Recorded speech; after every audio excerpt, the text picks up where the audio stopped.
The best late-night conservative talk show in America, Sackheads Radio. And listen, there are no people better on the air to give you the best in conservative talk than Sackhead Sean and Sackhead Clint. And we're working on the immigration papers for a certain other guy who happens to work there too. But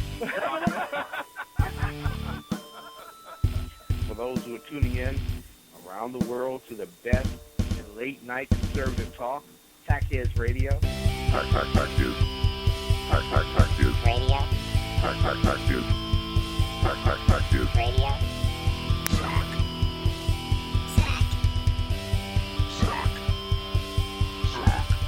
The best late-night conservative talk show in America. In America. In America. Into the silo. And in this web was a large, I'm pretty sure it was the biggest spider I've ever seen. And welcome to the Sackheads Radio Show, your live show for the 16th of November, 2016. Thank you so much for joining us this marvelous evening here from the SHR Media Studios. We have a ton to talk about. Did you ever think that you'd see this? See what? Us live? This is a huge milestone for us. Well, yes. Is this what we're talking about? Yes, as I'm a sorry, matter I of was it is. sleeping. I appreciate that. It was one of those things that it was nice to wake you up. Most people wake up when they hear the intro music start for the show that they're on. Not you. Not me. Oh, no, you're a champ. Yeah. You're a champ. Oh, look at you. Just snuggled up in the corner there. Little whoopee on you. Proud of you. That was very nice. This is not a whoopee. This is a Mickey Mouse blanket. Same thing. Same thing. Whoopee.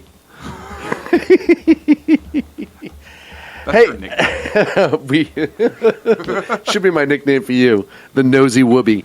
Whoopee? That's like a Wookiee. You can't, what, because I'm hairy? Because I'm a hairy Portuguese guy? You're going to call me a Wookiee? I am Sackhead Sean, the hairy Wookiee over there, and Sackhead Clint.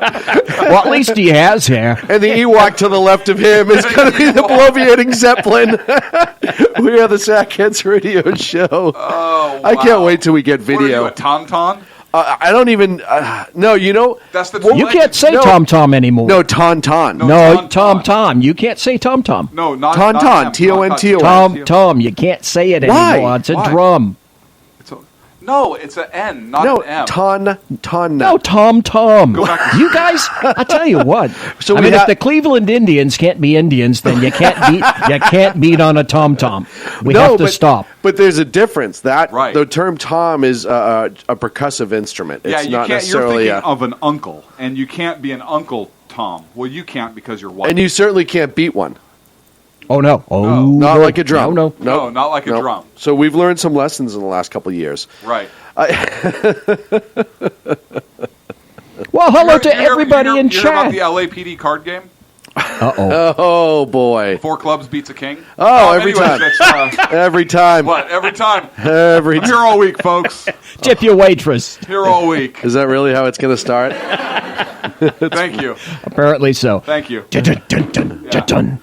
Oh boy! Too By bad the you way, don't I have a do rim want to point shot. out Yes. that America went black, and we did in fact go back. You know, that's a darn good point. We So don't We ever let it be disprove the said. theory? We as a country disprove the theory. Is what I'm saying. I'd like to welcome all of our new listeners. I want to tell you, we got a lot of people in chat. We have Kerry and Dave and Mary and Jazzy Joe. The underground professor has blessed us. Dan, of course, stands in there. White Mamba. Why is it going to be a white mamba? yourself. Because that's what he is, That's a white just, mamba. Maybe we should change it to Caucasoid Mamba. And then that's dirty. And then we have a new individual, Golf Dogs. I see. No, golf has been around since Has way he been before around the BZ since- days. That's the first time I've seen him in there. Really? Ron, Yeah, I've noticed that he Ron, tweets. He Golf, we retweets. apologize. Right. Ron is one of those guys that has been with us Since the beginning. since the Blog Talk days. I did not know that. Yeah. Excellent. Yeah. 'Cause So, he, Golf, we want to apologize for He the boot. retweets the heck out of me. It's wonderful. Thank you, Golf Dog. You know, Appreciate it. Golf, I'm sorry the FNG insulted you. Yeah. That's true. Yeah, Golf, we apologize. We're going to go ahead. The boot over here to my left is going to, we'll go ahead and square that away. Damn you. kids. You just come to the mic and just start shouting things out like it's nothing. I know. Just spouting off willy-nilly. Listen, we're professionals here. That's right. This is a professional This is a show. professional organization. We know our audience. Can't you tell? Can't you tell? Hey, I gotta throw a major shout out to the SHR Media team outside of the Sackheads who do absolutely nothing to help this cause. But the SHR Media team in general this week, we've been making a lot of changes, doing some upgrades. I gotta thank the second best newsman in the business, Dan Butcher, for completely overhauling our website, shrmedia.com, doing an amazing job. It looks great. It's better than anything that I could ever try to do. And thank you, Danny. And all of our core broadcasters. You even made the point. You said it's way better than anything Sacco could ever do. Absolutely. Absolutely, I did. And the poor little furry monster wasn't even here to defend himself. It's kind of like you know Grover. what? He could be here to defend himself You know what? if he had a should be set. here. He should be If here he to had a defend set, himself. Yeah. Yeah. So, but Dan did an awesome job, and of course, he is the editor-in-chief When of you High called Plains me up Pundit. and you told me about that, you sent me a message. Yep. And I went over to SHR Media and I looked at it. I thought, wait a minute, this must be the wrong URL.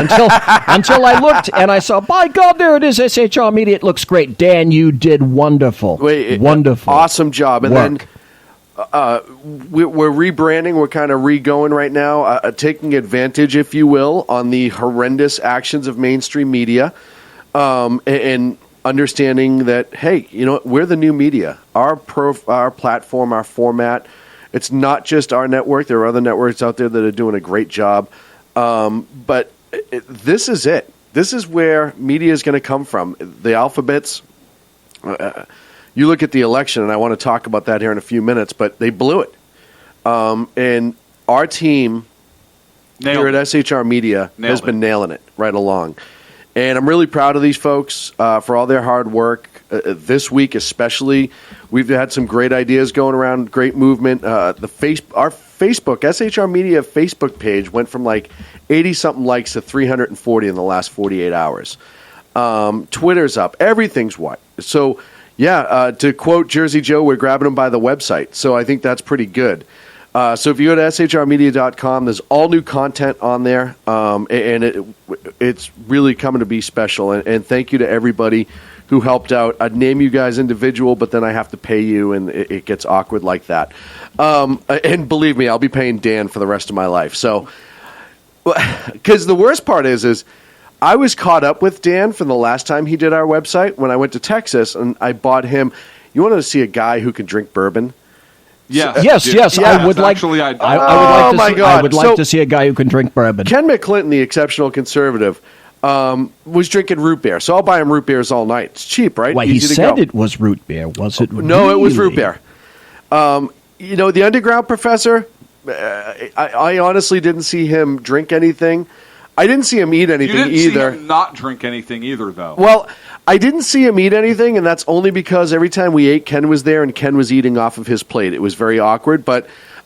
is that why he sat next to him all the time? Poor Michael. All the yeah. time. The best story in the world is when Michael told him about, the story about Ken stabbing him in the hand, trying to get food off of the professor's plate, and I thought it was a made-up story for a few minutes. And then I realized it wasn't. But that brings us back around to Dan. So...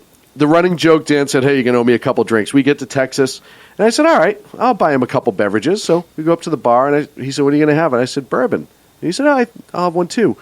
So you know me. I have a decent taste in bourbon. I like Booker's and a bunch of different along that.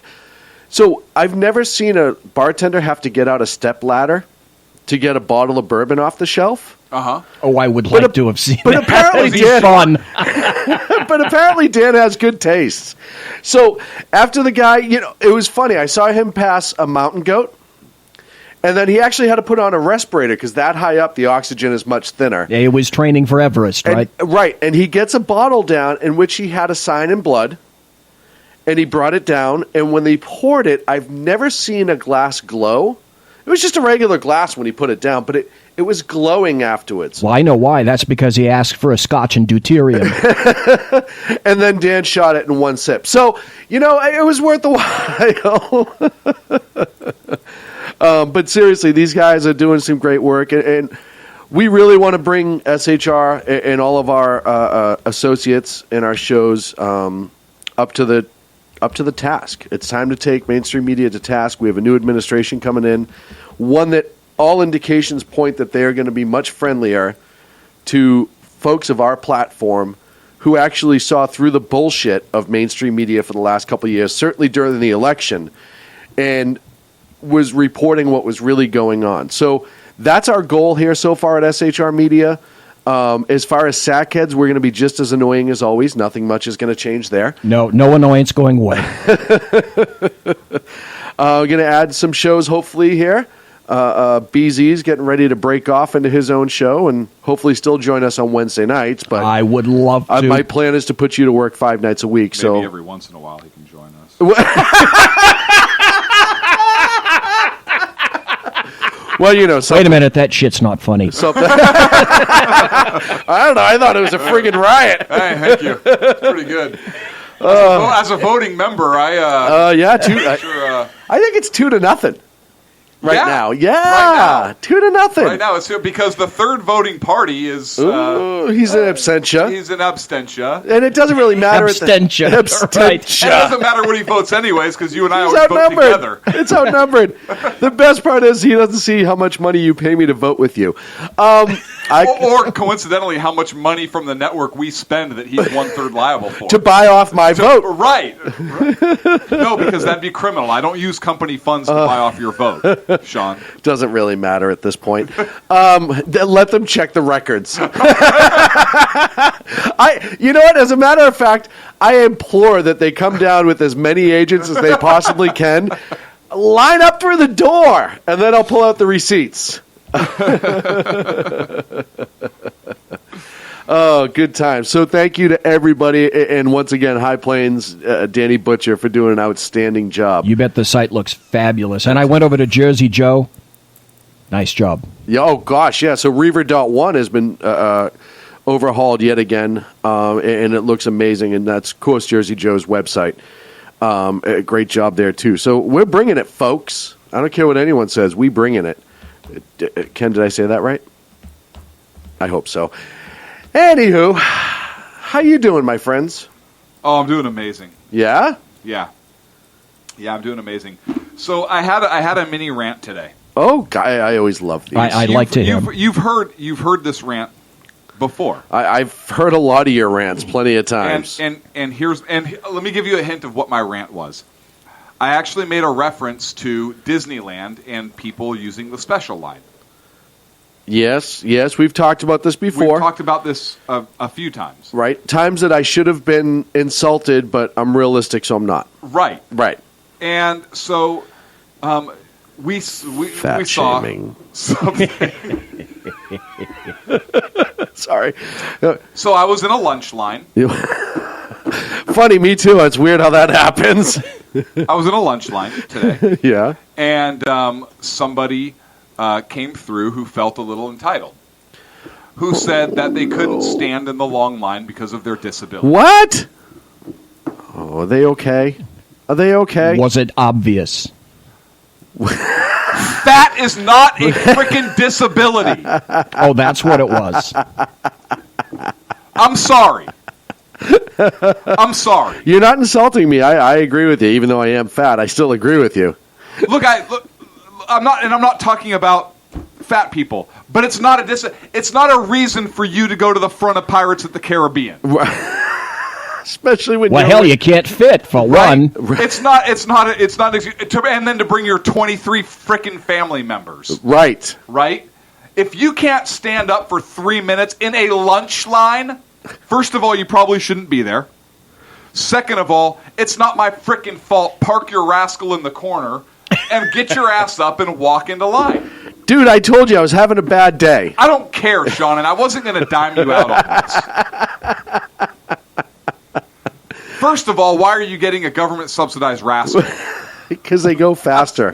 That's right. His has the 440 Magnum. And how did you supercharge that? How can you not supercharge Yeah, how can it? you not mess The same with way it? I got Okay, it. but wheelie bars and flames? The Come same on. way I got it lowered and put spinners on it. Serious. And by spinners, you're talking about cheerleaders, but that's a different discussion. Right. For another day. Joe said my gravy levels got low.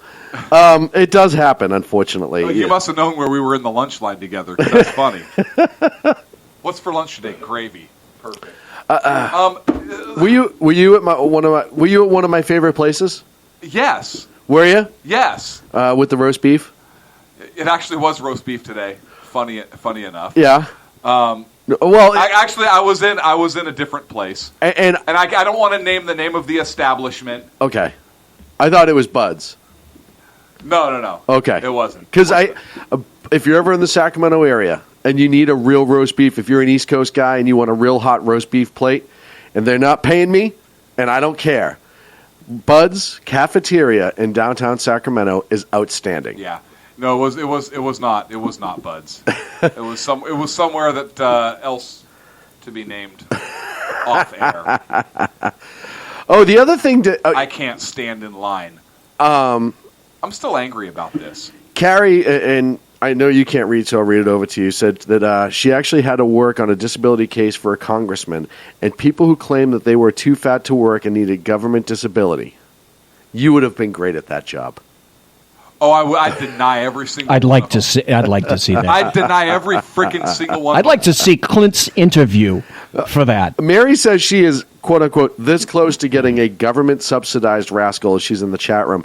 But there's a difference. There's a difference, Mary. You worked hard your whole life, Yes. and I believe that's part of Medicare and Medicaid. A 28-year-old person Exactly. who weighs 572 pounds who can't get their ass up to stand in a lunch line Which and gets a rascal is different. This anyone who brings knows me to a- knows that isn't me, because I would never not stand in a lunch line. Exactly.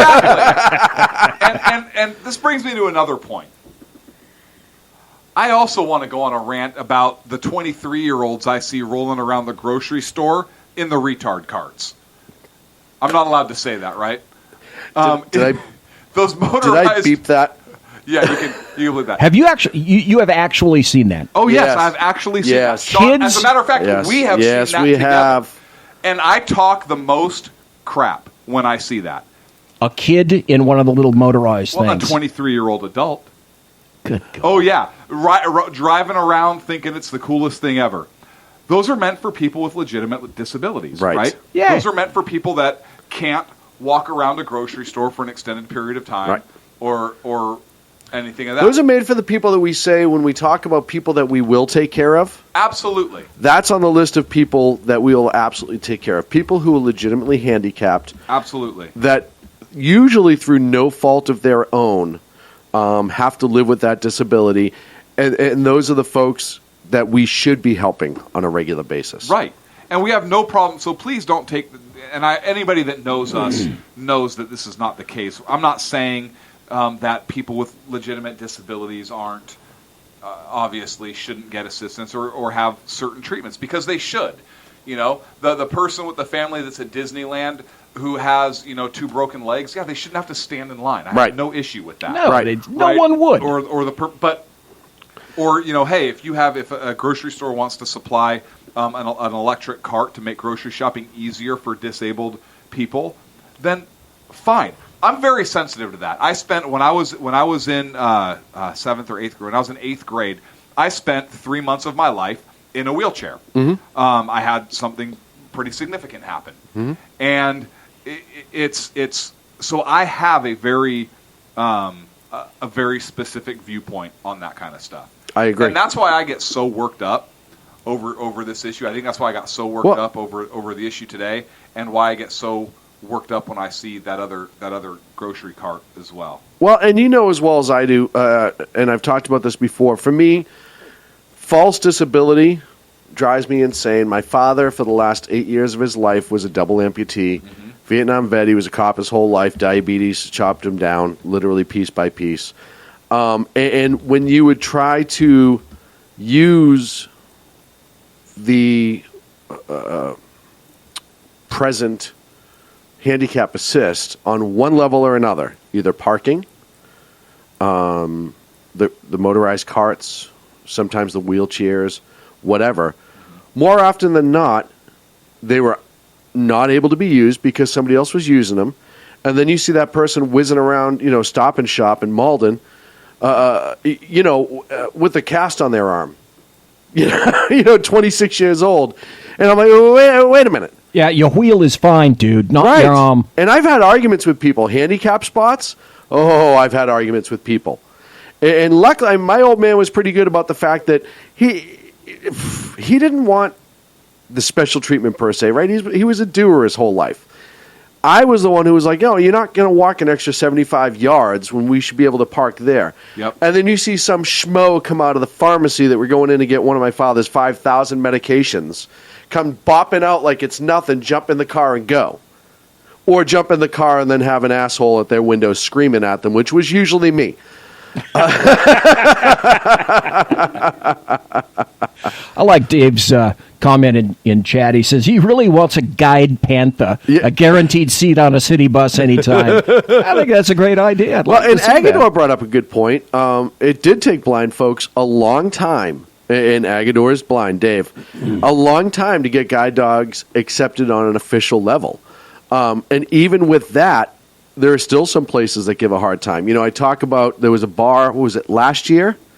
There was a bar in Old Sacramento called Fanny Ann's. Oh, I've been there. And there was a veteran who was also a police officer who was involved in some pretty harsh incidents who was on leave for PTSD, both from the military service and for the incidents while he was a police officer. He had an official therapy dog that had its shabrack or its vest on. He had paperwork for it. All these things. He went in and sat on the outside patio or the seats just outside and was told that he could not have his dog there. And even though the rule is, and for people who don't know, I happen to be pretty knowledgeable about this, the rule with service animals is you can only ask if it's a service animal. After the person says yes, that is it in a public place. Yep. The American with Disabilities Act is extremely explicit about that. Now, is there abuse in the service animal industry? Of course there is. You see people with all these animals that they say is a service animal, you have to believe them, right? Because there's no way to vet it. I personally believe that you should be able to produce paperwork saying that it's a certified service animal, even if it's from your doctor, on some level, because you do see a lot of people abuse that. And it's pretty obvious when they're abusing it. It's logical. It just keeps people honest. However, the simple fact of the matter is I will not negate the fact that there are service animals, and we should be doing so much that we would stop it. There are dogs that are in the harnesses. There are dogs that are on leash. Hey, listen, I have seen every animal under the sun be a service animal. And when it comes to PTSD and a lot of mental disorders, there's no rule that says it has to be a dog. People are allergic to dogs. It could be another type of animal. But you cannot question that, and you shouldn't, really. Wow. Mary in the chat room, blind skydivers are way too hard on their dogs. Well, they do need companionship, after all. That is amazing. Sweet little Mary in the chat room. So, it's things like that, those people that we're talking about here that ruin it not ruin it, but make life difficult for those who truly are handicapped in one way, shape, or form. And there are a lot of people out there that need it, particularly our veterans right now. There's a lot of veterans coming home who are handicapped. There are a lot of veterans who've served their country with dignity and honor, who have had an illness or injury as a result of their service. And when you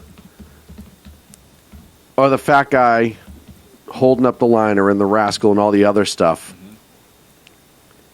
then you are taking away from somebody who actually needs that assistance. And it drives me insane in this country that all these little snowflakes, and we'll talk about them in a little minute, who are running around talking about how they're being victimized. Yeah. And I don't want to get into it right now because I wrote an article. I have a couple stories I want to talk about regarding that. But you have other people like our veterans who are coming home who usually don't ask for a lot, and the things that they do need often aren't there because of all of these other sleaze bags who are monopolizing it for their own personal gain. And it drives me crazy. It drives me absolutely crazy. What about a service pony? I wish. Dude, I won't know. So, Well, here's do you why- remember a friend of ours had a horse named Bolo? Yes. You remember Bolo. Great. And he Yes. was half draft and half, I forget what the other, half draft, half quarter? Uh-huh. He was huge, though. He was a big horse. He was just this side of a Clydesdale, if you will, by a couple 100 pounds, which is still a huge horse. I would love to get Bolo, and Matt still has him. We should talk to Matt. We should get Bolo a service animal. Look, I have That would be awesome. I have on good authority where there is somebody, and it's actually a legitimate dog and pony show. But there is somebody that frequents a certain area, and I got this from B-Dub, with a service pony and a service dog. The person is literally a dog and pony show. That's awesome. I want to get. I want a picture of that so I can post it on our website. Because one of the things we enjoy doing here, and we haven't done this in a while, is we enjoy pictures, the literal translation or the literal embodiment of sayings. Yes. For example, do you remember when we literally saw the blind leading the blind? We did see the blind leading the blind. And I commented on it, and you about pissed yourself. If I I remember correctly. I kid you I would not. like to have seen that. Coffee? It's too bad you didn't Yes. have your phone with you and take a photograph. We couldn't. We were laughing too hard. I mean, they would never know. They're Right, blind they for wouldn't have God's seen that sake. we You did gotta it. hear this story. We're sitting there having coffee. and I know we only have a couple minutes left. I'll be quick. So it's Clinton and I having coffee, our normal stand-up like we usually do. We're yapping about politics and whatnot. And all of a sudden, his nose changes direction. Almost into the wind, if you will. That's how I know something's coming. I look over my right shoulder, and I could just hear him start his giggle. And it's like a crescendo. It starts soft, and it gets larger. And I look, and there's a blind gentleman holding another blind gentleman by the hand. The blind gentleman in front has the cane, and he's walking him down the path. And as the crescendo of giggles gets louder, he goes, "It's the blind leading the blind," and then starts losing it. The best part about it is these guys weren't that far away, and I don't know, but many people say that when one sense goes down, other senses get enhanced. Their hearing must have been better. I was going to say. Because the guy in the front started smiling, smirking. He knew exactly what was going on. But it was just, like you said, it was the literal of the saying. And I was just like, really? The things that go through your mind. Right? So B-Dub, if you're out there, if you're listening, I know you are. Sweetie, send us a picture of that. Please, we would love to Please. see the actual dog and pony show. We need to see the literal dog and pony show. I have a great blind story when we come back. Oh, okay.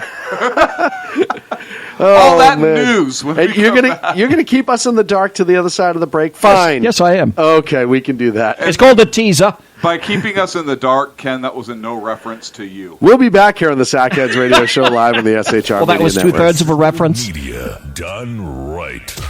You're listening to the SHR Media Network.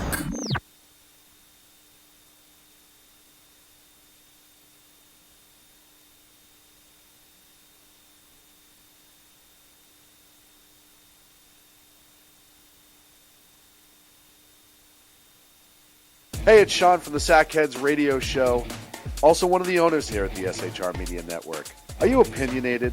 Have you ever wanted to do your own show? Have you ever heard somebody like the Sackheads and go, yeah, I could probably do that better? Well, now's your chance. Send me a 5-minute clip at sackheadsradio@gmail.com, and maybe you can be part of the SHR broadcasting team. sackheadsradio@gmail.com. Times are dark. The people are misled by corrupt politicians, lied to by establishment media, and deceived by the false messages of Islam. A nation looking for direction needs a guide. It needs a man with a cane. I'm Dave Milner. Join me on Spreaker, SHR Media, Pundit Press Radio, and YouTube through the SHR Media page for a different kind of commentary on the unpleasant blind guy. Because the truth is not always pleasant. In a world controlled by corrupt politicians, You got a business. You didn't build that. a team of ordinary men emerge from the ashes to give voice to the voiceless and hope to the hopeless. Sackhead Sean. Dude, I'm not saying Cap was stupid, bro. Sackhead Clint. All good friends of ours usually show up drunk. Also starring Sacco as the producer. I'm a little bit drunk, 'cause I'm drinking. They are the Sackheads Radio Show. Every Wednesday at 8 p.m. Pacific on SHRmedia.com. The bloviating Zeppelin. He's big-footed enough radio shows to last a lifetime, courtesy of Sean, Clint, Ken, and Jersey Joe. Now it's time for him to waddle on his own 2 feet via the glorious SHR Media. Gird thy loins for the bloviating Zeppelin's Berserk Bobcat Saloon. Coming soon to Ossicles near you. Excelsior. Conservative media done right. You're listening to the SHR Media Network.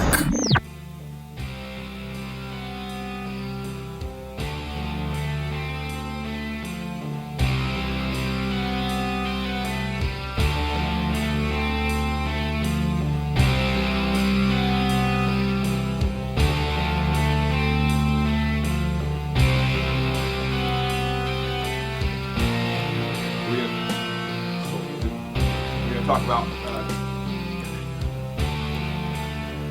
And welcome back to the Sackheads Radio Show. Oh, well, easy rock to get things going here this evening. Very nice, very nice. Is this Sacco? Did Sacco actually? No, this is not Sacco. Original in music. This is not Sacco because he's not around anymore. BZ, Stop real quick. mentioning his name. I cry every time you do. It's sad. BZ, I cry too. You had a blind story. I did. Not too terribly long ago, I was an EVOC instructor, and I used to do it for in-service people, and I used to do it for recruits. And that's a driving instructor, essentially. And one time I told my other instructors, I said, play along with me when I come out. And I walked out to the automobiles to break people into groups. And the EVOC, the other instructors came out behind me, and I had a cane, and I went tapping out to the automobile, opened and sat in the driver's seat, and then they broke people up into groups, and they put 3 people in my car. It was great. It was absolutely great.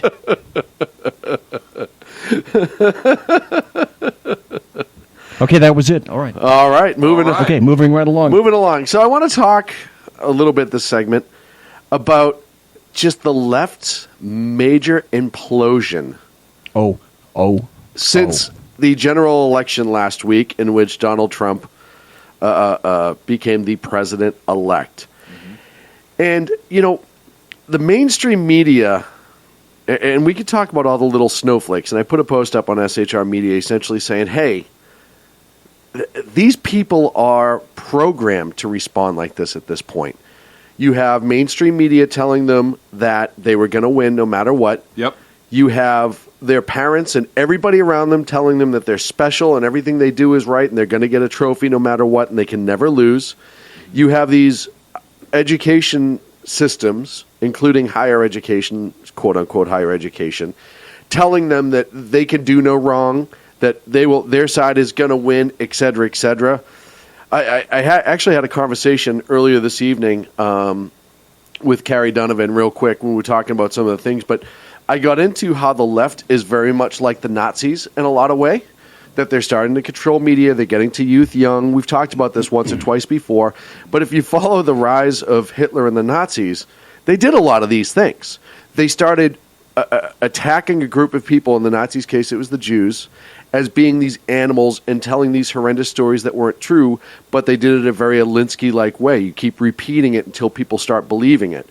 And then you have this uprising. Well, and that's from the playbook of Joseph Goebbels. Right. And that's from Bernays. Yes, it is. So you have this uprising. So, you know, I put a little note on Facebook that I can't wait for global warming to melt these little snowflakes. Because that's what we've dubbed them, is these little sensitive snowflakes who just, once the temperature goes up, they melt and go insane. And that's exactly what happens. But it's not just these nitwits who are protesting and damaging and rioting. It's also the media who is having a complete just tantrum. Here is a story today from NBC. I kid you not, it's shrmedia.com is where you can find my story. But the title of this article, as Trump leaves press behind for steak dinner, incoming admin already showing lack of transparency. Now, you have to bleed and kill me. Wait. I know. But first of all, we have an administration who the president hardly speaks and takes press conferences. All of his interviews are controlled very, very tightly by who he's going to speak with. You have a Secretary of State that deletes hundreds of thousands of emails. You have Josh Earnest, who goes out there and deflects every question about transparency. Private email servers, so that stuff isn't discoverable. So you have, right, and you have all these things now. Donald Trump, as the president-elect, he's not even installed into office yet. Right. Last evening, I believe it was, decided to take some family members out and have a nice, quiet dinner. Now, I understand that there is a press contingency with him. I understand that the press thinks that they should have unfettered access. I understand that when the president moves, the press usually knows. However, there's a couple things that we know about Trump that is not traditional. First of all, he plays the media like a fiddle. He's been doing it right along. Nobody gave him more free coverage than the friggin' mainstream media going nuts over what he says. He does things how he wants to do things. Now, could that be an issue maybe later on down the line if that creates a problem? Yeah, that's fine. But him going out to dinner, having a steak dinner with his family and not telling media, is that really some sort of... And how'd they know it was steak dinner? Because somebody found out. Exactly. At some point. See, so they're transparent. So what did you order for dinner? Steak. He didn't say none of your business. But you also have a guy who just came off of this ridiculously long election. Mm-hmm. He's been going like mad, like anybody would be. And listen, if Obama, when he was president-elect, went and brought Michelle and the girls out to dinner and privately and never told anyone, I wouldn't have cared. I wouldn't. You know what? I wouldn't care if he did it as president. If he when he was president, if he said, now playing golf all the time, different story. But if he was like, you know what, I need to spend some family time. I'm going to step away from the press corps and I'm going to have a nice quiet dinner with my family. We're going to go out to a restaurant. And I'm going to have a nice dinner with my family.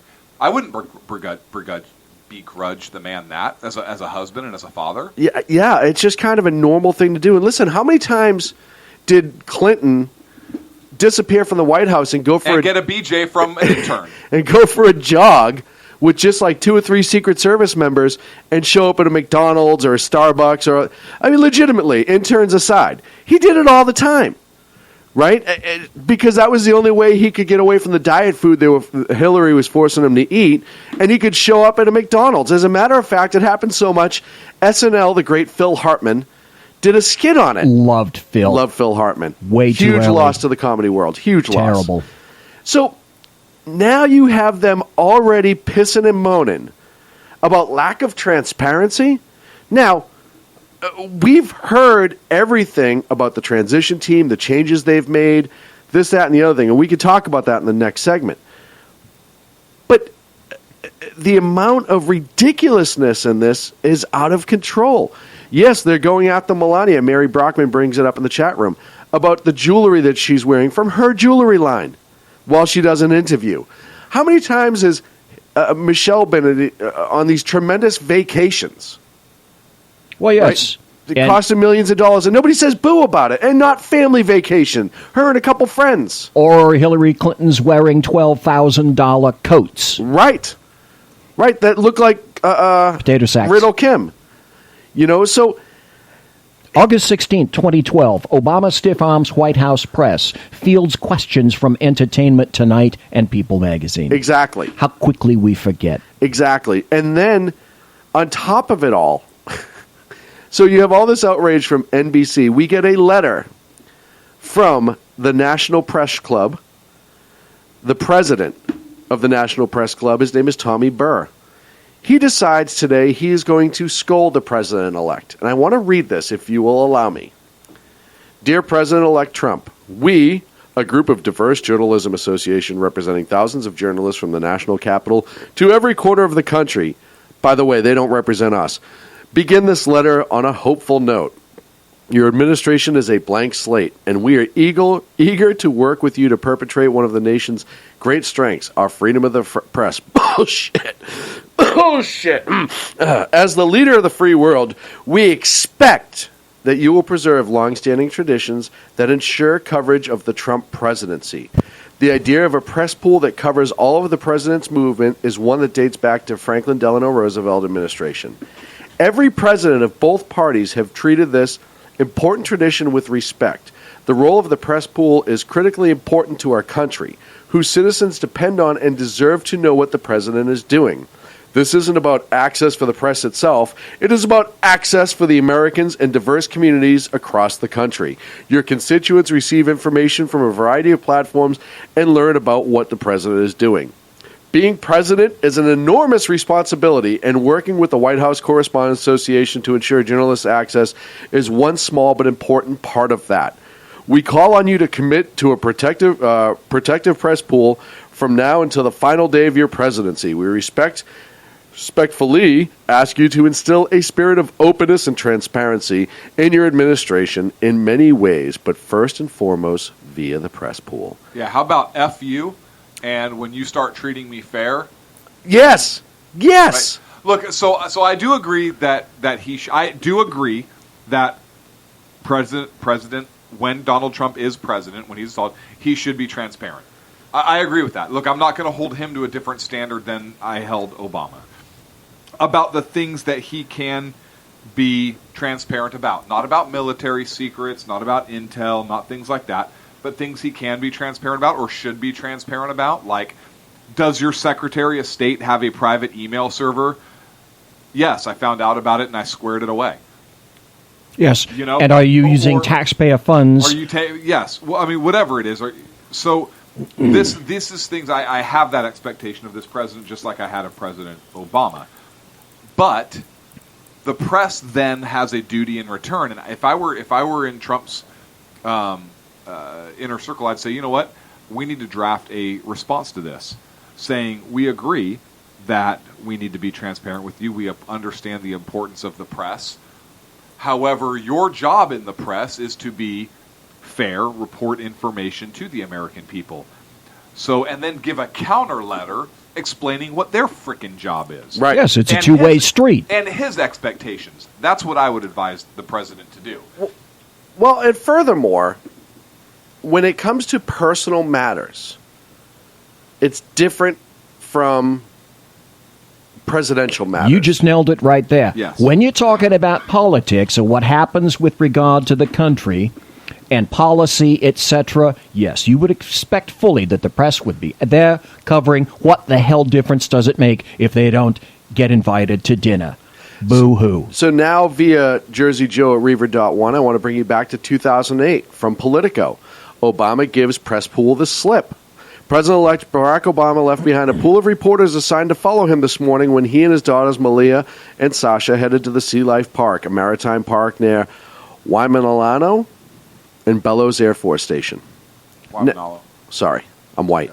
So it's not unprecedented. And how many times, especially when he was on vacation, was the only photographer or reporter allowed near him was the official White House photographer, Yeah. and not the press pool. Well, he's golfing. This is his private time. This is his personal time. Let's give him some space. We'll send you the information when we have it, et cetera, et cetera. Well, now you're talking about personal time there. You know, being on a golf course on a vacation or something like this. How quickly the American media maggots forget again. Huffington Post, July 24th, 2014. Obama shuts out White House reporters yet again. White House reporters were barred from a meeting. This is a political meeting between President Obama and donors for the Democratic House Majority PAC on Wednesday, Politico reported. Members of the press traveled with the president to the West Coast on Tuesday, where he was set to attend the Senate Majority PAC fundraiser, but upon arrival, the media were left behind and prohibited from getting near the event. Yes. Yes. Yes, silence from the American media maggots on that. Their memory apparently is as long as fill in the blank. But go ahead, Clint. No, I was going to say something kind of related to this, but it's going to take us a little bit off topic from President-elect, from this particular reaction to the President-elect. So. Let me close out real quick. Yeah, that's why so, I'm deferring. On top of these idiots protesting, you now have the media who, because they look like morons from this last election, and nobody's giving them any credence, and they should. The New York Times comes out and says we need to do better, right? Because we screwed the pooch, right? And you've had a few of the people. I mean, all the we need pundits. To play it down the middle. New York Times. Yes, and that's just to make it save face, I think, so they could say that they're playing it down the middle. You know what? But you had at least a they lot had of pundits. Check. I give I them agree, credit. and a lot of pundits that came out the last few days and said, "How did we miss this?" Well, because the information. Because you're blind purposely. Right. Mm-hmm. So, yeah, no, I give them credit for the gut check, but the reality of the situation is you expect this president, after everything that you've lied about? Yeah. They have lied. And then the National Press Club is going to come out with a letter like that talking about transparency and honesty so we can report. The problem is you report bullshit. And not only about Trump, but you squash the bullshit to the other side about Obama. Yes. You gussy things up that aren't true. You do everything you can to protect him. So don't sit here and talk about how they need to treat you fairly. Hey, guess what? You're a nobody. Well, anybody. It doesn't matter who you are. Anybody with a D behind their name. Yes. Or in their mouth. I think that is what. Well, here's what. What? I hate you. What does he mean by that? I don't know.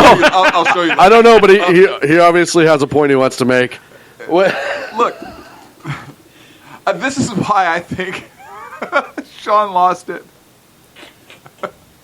This is why. Hey, Sean, after the show, can you tell me what he means? I'll show you. Okay. Excuse me while I go out to my car. 1, 2, 3, not it. Not it. Not it. It's in the back Sorry, seat. BG. Sorry, BG. Foiled again. This is why I think that the Obama team needs to send a counter letter back. Yes. Outlining, look, the press sent a letter of expectation to Trump the president, to the president-elect.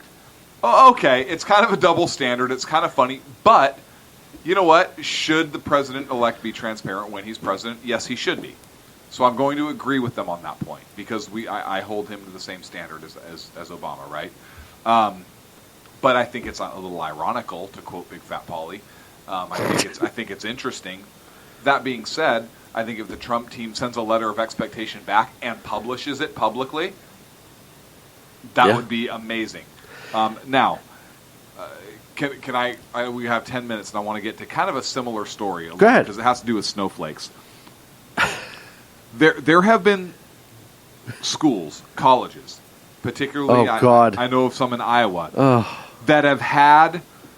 Since the presidential election, they've canceled exams.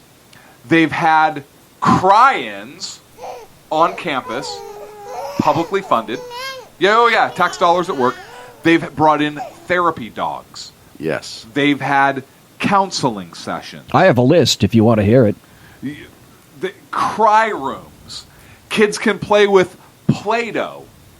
They color on coloring books so that they talk about their feelings. No, No. This is.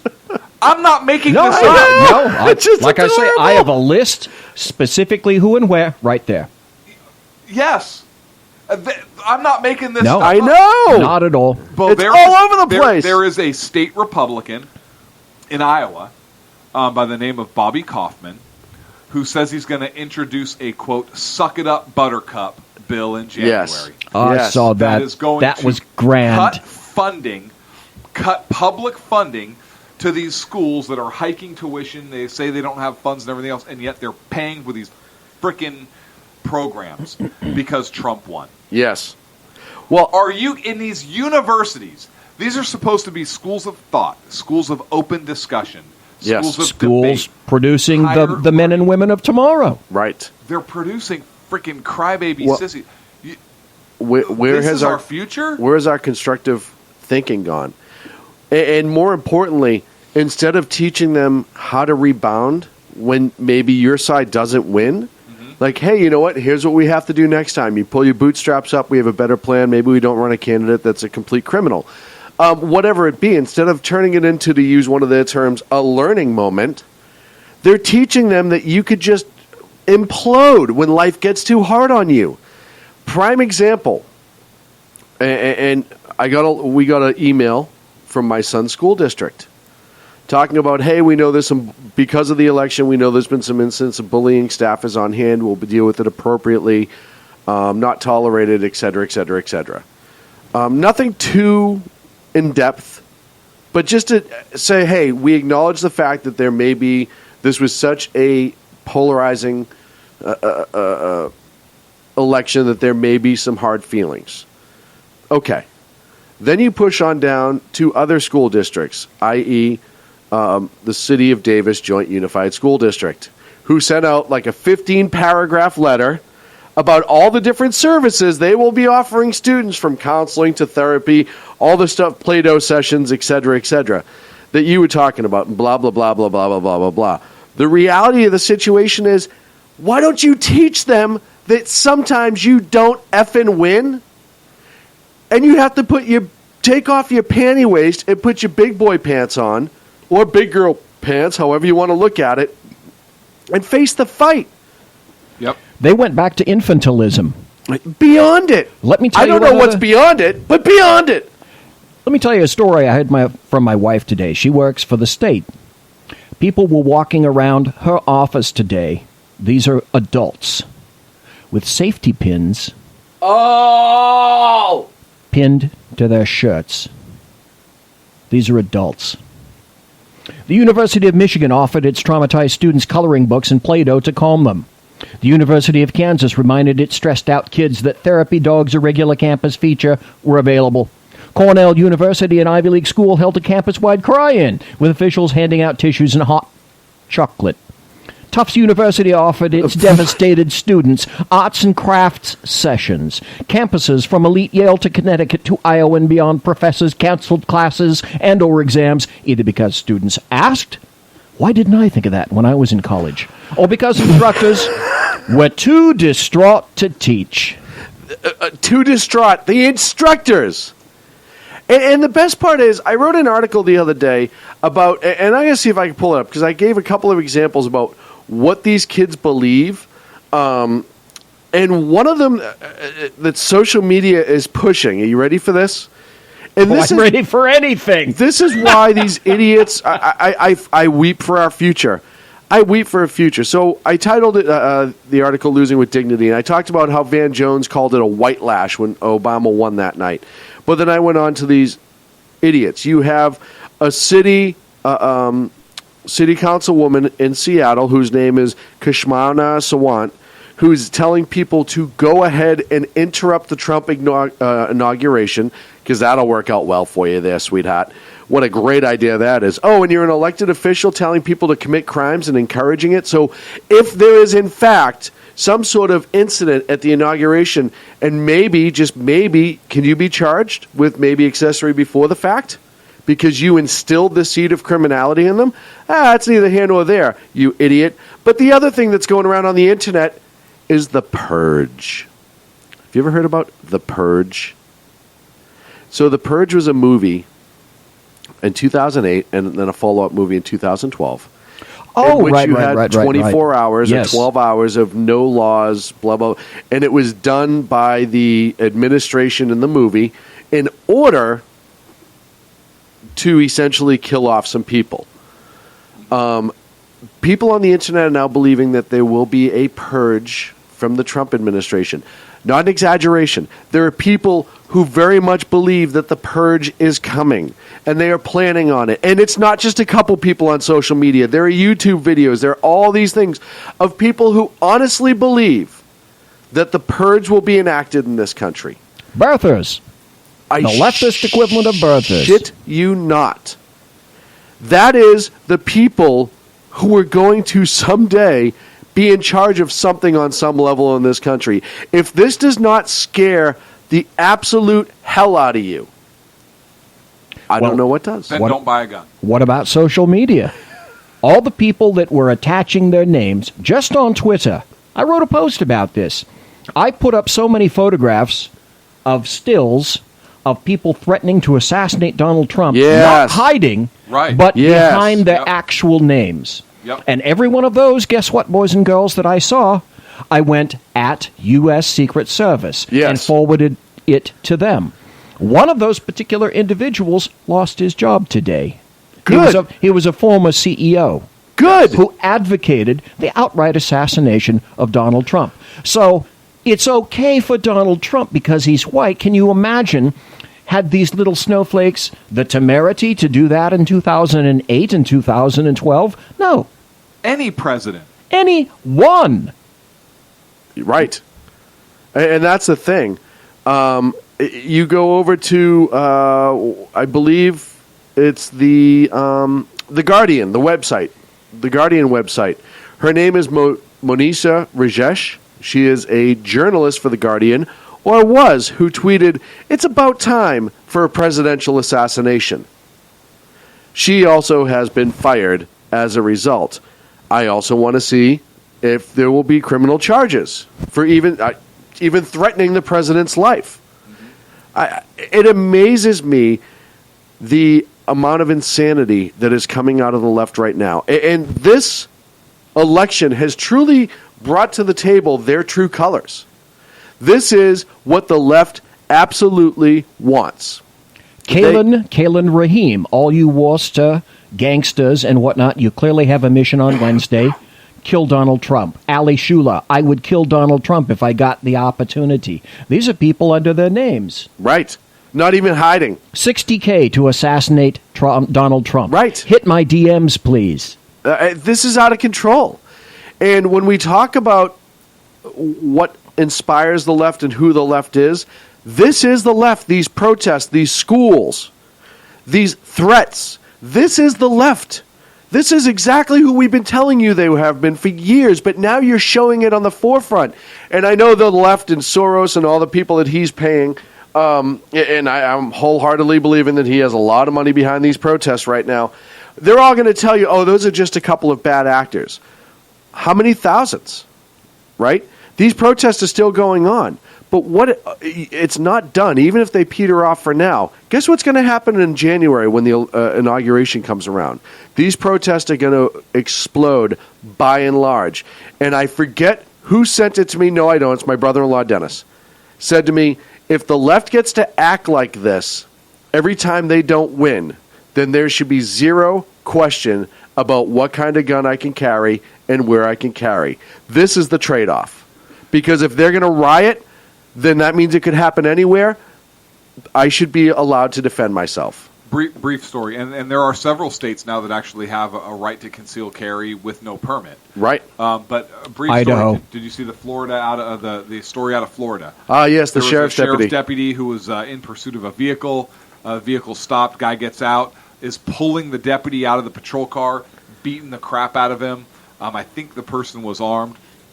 Armed citizen stops, tells the man, "Get off him or I'm going to shoot you. Get off him or I'm going to shoot you." The man kept beating the deputy, would have beat him to death, or most likely. The guy put 3 rounds into the assailant while he's on top of the deputy and killed him. That man is a patriot. Yep. Hell, Thank you for saving that deputy's life. Yep. Precisely. And this is the reason why concealed carry is so important in this country. Two quick things to point out. One, Underground Professor did say, not allowed to carry, recognizing the right to carry. Correct. So want to make sure that we clarify that. I agree Correct, wholeheartedly. because I'm so not clear on my position on the second. And secondly, and Agador, I think, brought it up in the chat room, and we've all said it before, it's amazing that the left was so worried about the peaceful transition of power that this is what we get. This is what we get, ladies and gentlemen. And who was it, NBC, that held the clip when Donald Trump said, stop, if you're doing violence in my name, stop? Right. It's unbelievable. We're up against a break. When we come back, we're going to talk about probably the transition team and some of the things that happened. I want to talk about Keith Ellison for a minute. Let's talk about Keith Ellison when we get back. And I also have a story about Keith Olbermann. So while we're on it, we'll combine the two. Right here at the Sackheads Radio Show, live on the SHR Media Network. Conservative media done right. You're listening to the SHR Media Network. Breaking news. According to the latest report coming out of SHR Media, a merchandise store to support both the Reaver of Common Sense and SHR Media has just been unleashed to the general public. Be forewarned that this site can be contagious and numerous items can be purchased to support the best news programming. Go to Reaver.one website and click on the store link to check out the merchandise.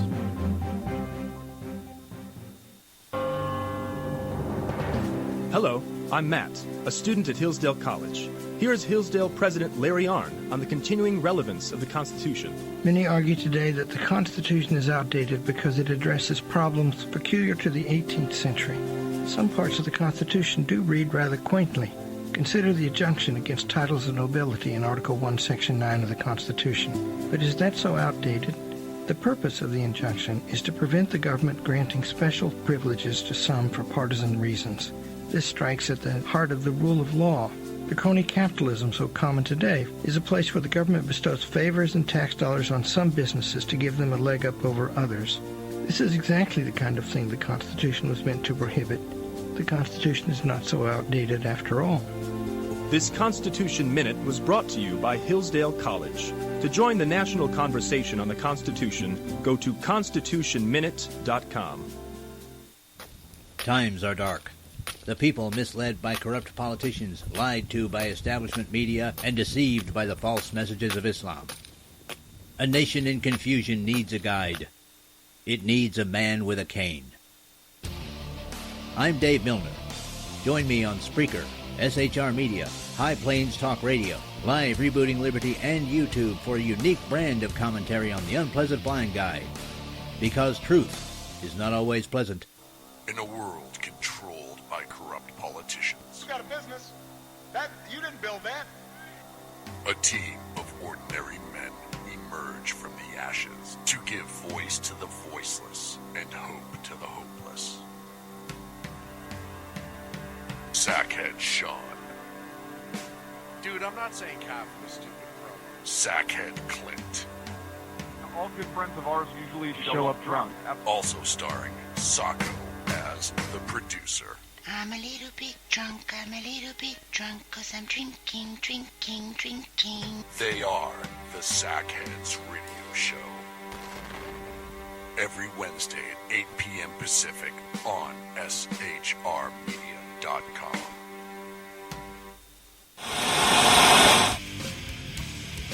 Beware, the Jersey Takeover is here.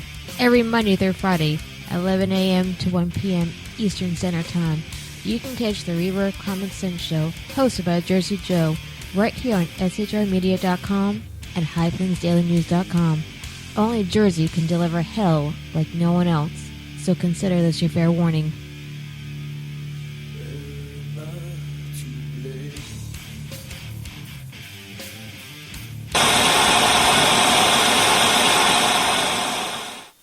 Conservative media done right. You're listening to the SHR Media Network.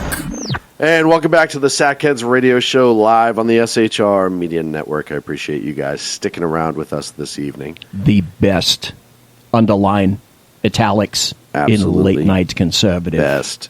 Hey, if you're listening and you're not in the chat room, we miss you. Go to shrmedia.com. Click on the top button that says broadcast and chat and jump in the live chat.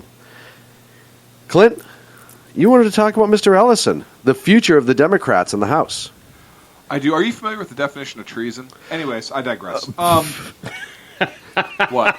So we're going to start off easy on this segment. That's right. Yeah. I'm curious if Clint's going to come out and tell us what he really thinks, or is he just going to, mince words? No, I was just curious if anybody knew that.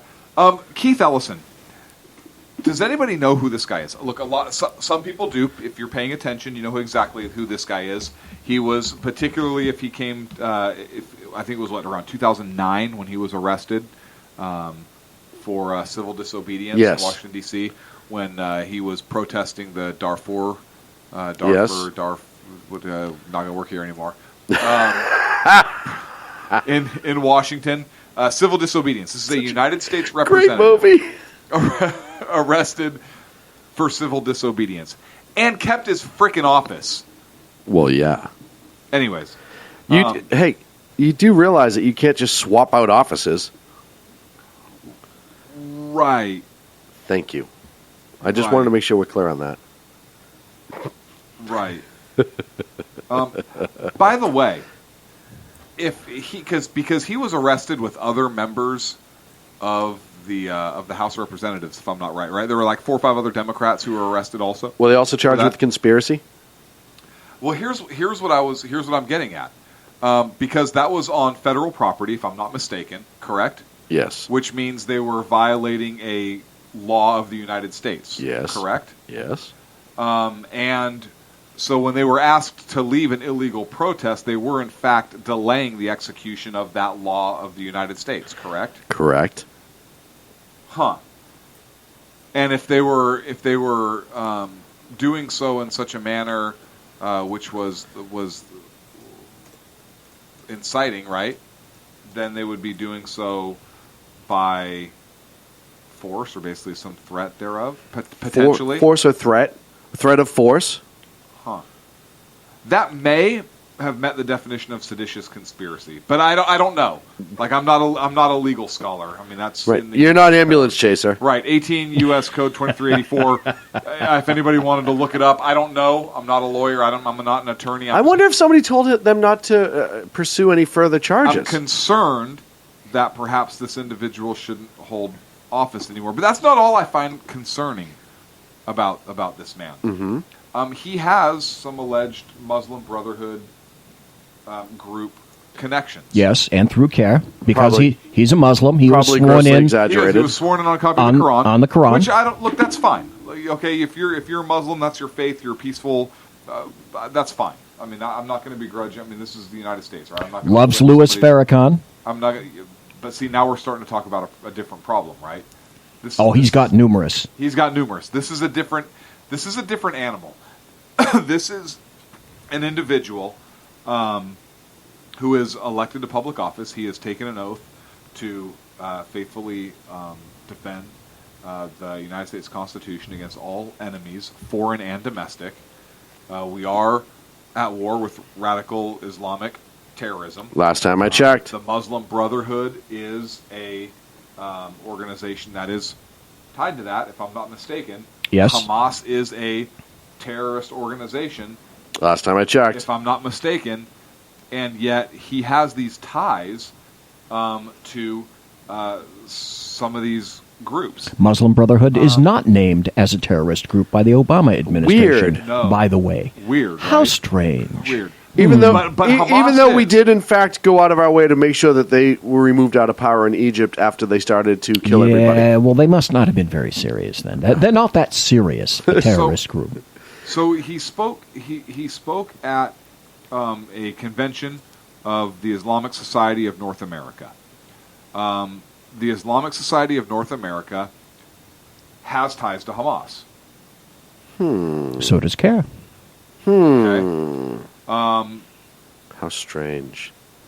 Yes. They have Palestinian ties, if I'm not mistaken. Wait, what? What? That's impossible. It's impossible. The Justice Department has classified the Islamic Society of North America as entities who, quote, who are and or were members of the U.S. Muslim Brotherhood. Just confusion. That's just confusion. No, that's the U.S. Justice Department. Right. That's the Justice Department. Right, and you know how they're so hawkish on matters of the such. Right. The Muslim American Society Mm-hmm. gave Ellison $13,350 in 2008. They weren't serious. That's just chump change. Well, That's a Muslim Brotherhood organization, though. Listen, how high was his bail? They're not a terrorist. How high was his Tribune bail? wrote an article in 2004 that said in recent years the U.S. Brotherhood operated under the name Muslim American Society, according to documents and interviews. Mm-hmm. So that's fine. I'm sure there's nothing to see here. Well, listen. He called for Dick Cheney's impeachment. Yeah, he did. CARE, like you said, raised large amounts of money for him. Yes. CARE is also a known... But listen to their name. How bad can they be? Their name is CARE. I know. Were they not a Right? co-conspirator? Were they not a co-conspiracy? Granted, they were not indicted. They were not indicted. I want to make that clear. They were not indicted. But weren't they a possible, or they thought there was thought or evidence that they were a co-conspirator in a Hamas funding case? Well, but listen, it's only you're Named going by to the Justice Department? But since 2008, there are certain people that any DOJ person over there can tell you the people that they're told they're not going to touch. CARE is one of those organizations. And CARE has repeatedly refused to denounce Hezbollah or Hamas. Well, they can't prove they don't exist.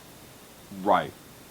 I mean, it's all semantics at this point. The Clint. reason this is important, and if you want a really good article about this, you can go to Jihad Watch. There's an article. That is a great site. That's an excellent site. There's an article that was written November 14th, 2016, so a long time ago, by Robert Spencer. Robert Spencer And the name of the I enjoy reading his stuff, but the name of the article is Muslim Brotherhood-linked Congressman Keith Ellison announces run for DNC chair. So where I got a lot of this information that we're talking about right now is in that article. Fabulous article if you have a chance to go there. But the reason this is important is because this man is very, very likely going to be your next chairman of the DNC. Well, and this is a problem. Look, Pelosi's embattled, and we can talk about the issues the Democrats are having. Right? There's no clear leader. There's no heir apparent in the Democratic Party.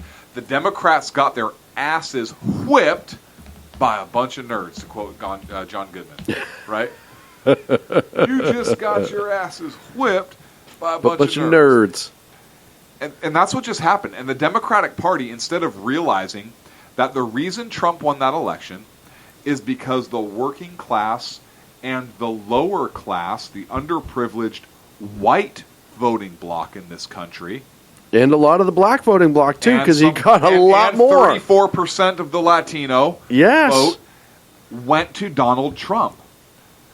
And the Democratic Party needs to realize that they no longer have that connection with that group. That group no longer feels that the Democratic Party is a party of the people. And what is the reaction? The reaction is not, we need to take a step back and re-engage. The reaction with that is doubling Their down. reaction is doubling down. Bingo. Yep. Their reaction is doubling down and talking seriously about putting Keith Ellison as the DNC chair. What is that going to do to the party platform? But look at Alinsky. Right? Why is this? No, I get it.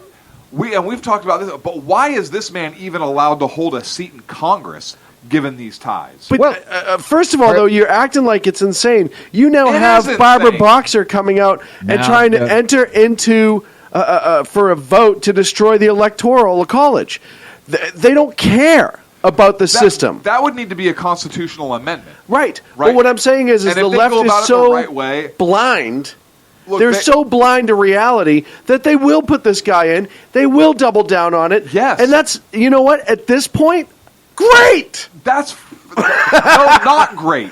Why is it okay that somebody who supports and has ties with enemies of our country, because enemies of our allies, fear, people are afraid to state the obvious This individual, when you have could anything potentially other be than in a Caucasoid male involved. This individual should have.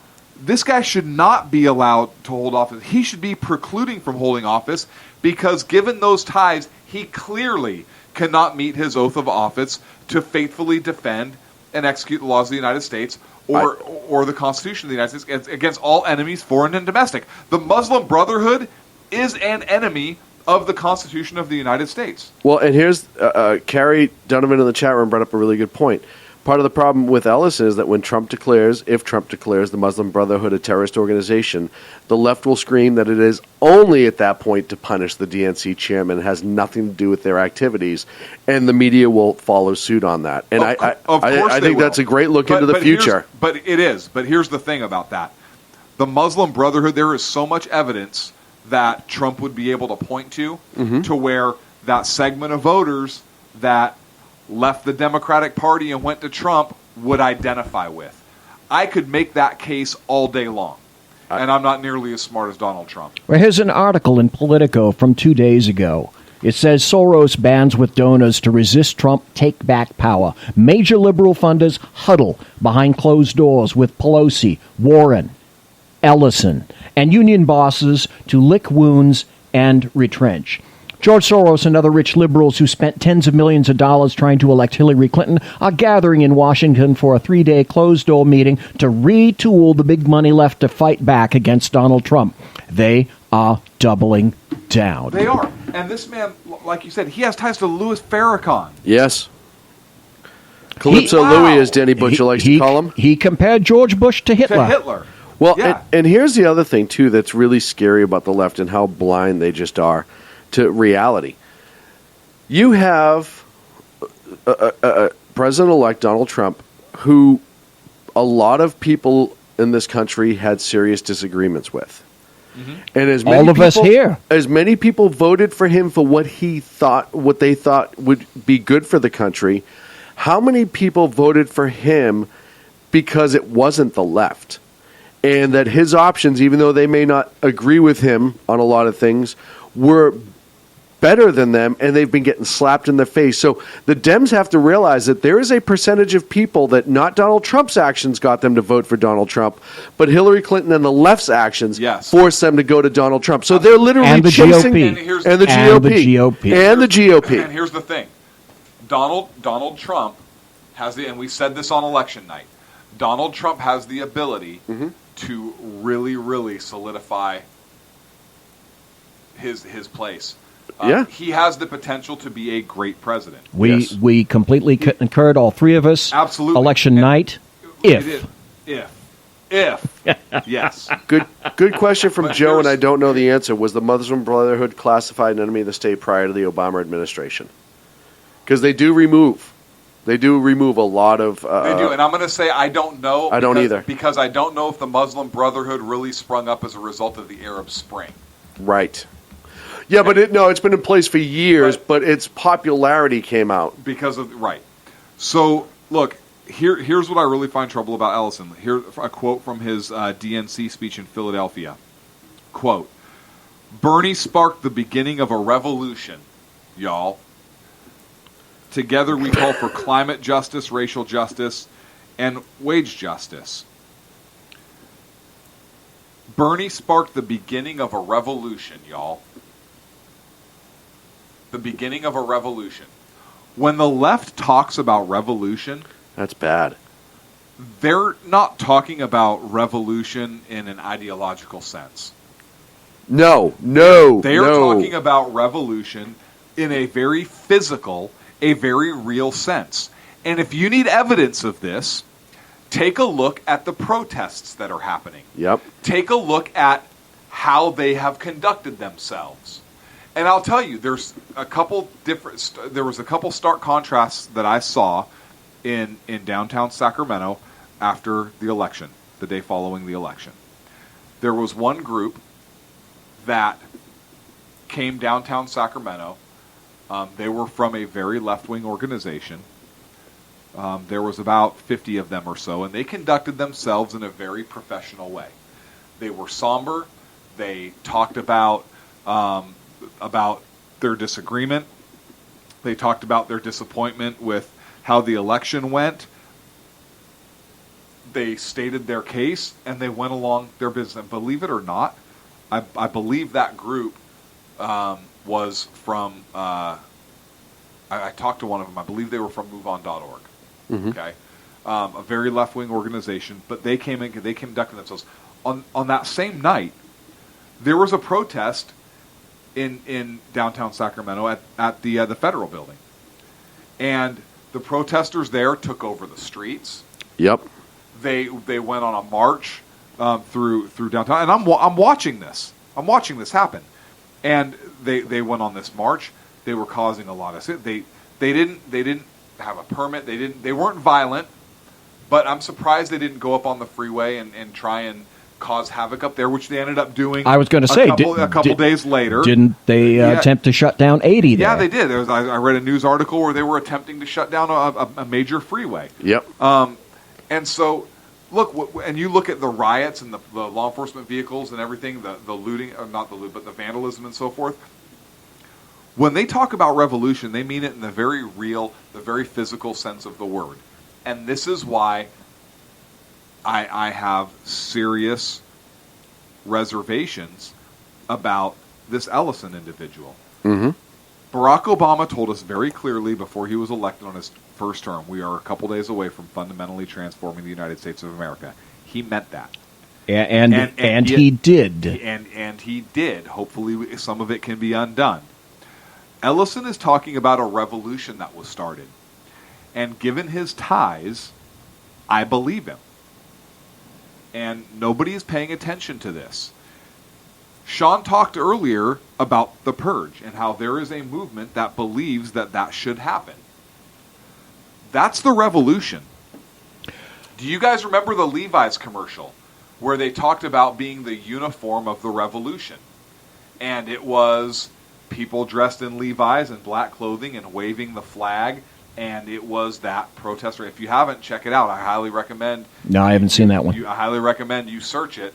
But that's what's scary. Well, and what do you have to do to accomplish that? Here's a great bellwether. Bill Maher is a great bellwether because low information leftists go to him for news, for God's sake. Yeah, I know. And he's saying that, and he said, I have a copy of the video here, following the election, that leftist Democrats need to, quote, stop being so nice. Bill Maher said that what they were doing were bringing knives to a gunfight, so they need to be nicer. So apparently he hasn't been listening or monitoring the GOP or the Republicans in general, which is why they got Donald Trump in the first place. Because what the GOP brought was compromise and bipartisanship. Well, on whose part was always demanded the compromise and the bipartisanship? On the part of the GOP. Right. It was never the Democrats who had to compromise or be involved in bipartisanship.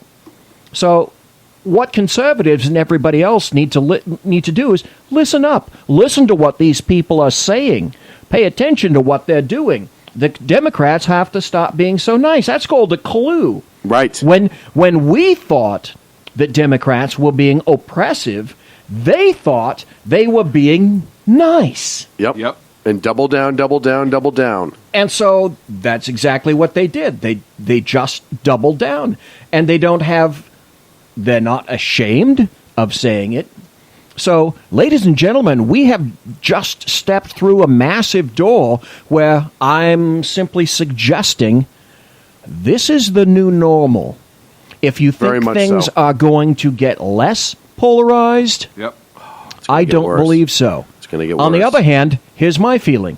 The more you push at me, the more I'm going to push back. And that leads to a conclusion that I have, which is this is, in fact, going to foment unrest. Mm-hmm. Now, what form it's going to take, I don't know. JFK, back in 1961, had a very prescient saying that I throw on my blog quite frequently, and it's this: those who make peaceful evolution impossible make violent revolution possible. And with Ellison, with the meeting, with George Soros and Pelosi and the DNC, you know exactly what they're doing. They've not gotten the message. They lost everything. Well, that's another story. We'll have the White House and Congress, the House and the Senate, but what will we actually do with it? Because Republicans are too timid to actually wield power when they have it. That's a story for another day. We're too polite.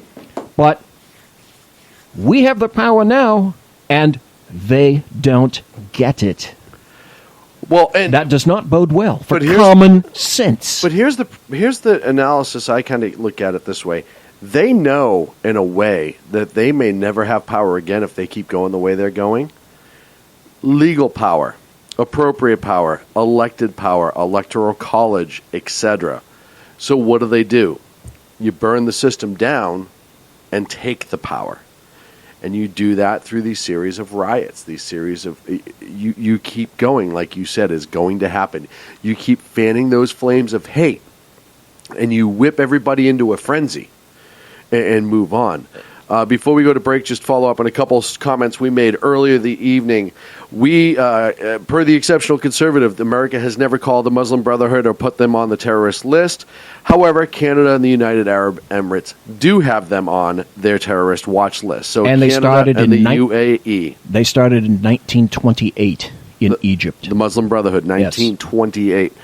Also, a great comment from Agador in the chat room at shrmedia.com.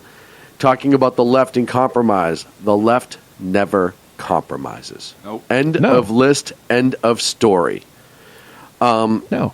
It's like I said, bipartisanship and compromise always has to occur on the side of conservatives. We're always over Republicans. expected to give up more. Yes. But and even financially, right? Most of us are taxpayers on this side, and they always want more. Well, see, that's what's extremely disappointing. I know you got to cut to the chase here in just a bit. But 2 minutes. Here's the thing that so few people have brought up. You may want more, but who the hell is going to pay for it? I didn't hear Trump or anyone else basically say our current spending is insane and completely unsustainable. What was it? Margaret Thatcher who said socialism is great, but what happens when you run out of other people's money? Yeah, if you want to see a riot, you stop people's welfare checks. Look at Venezuela. Look at Venezuela. Follow Venezuela. And you look at Venezuela, and that could very well be us. The way the left makes promises that don't come true. The way everybody was winning. A chicken in every pot. Right?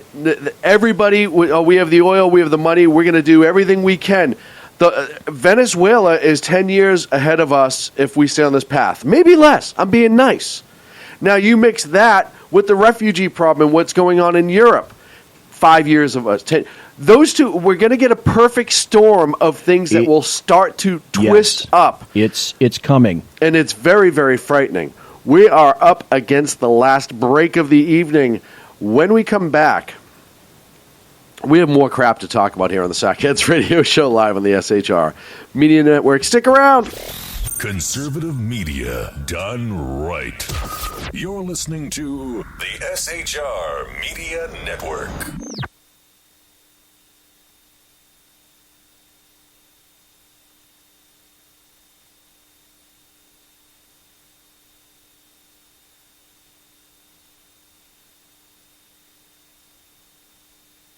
Hey, it's Sean from the Sackheads Radio Show, also one of the owners here at the SHR Media Network.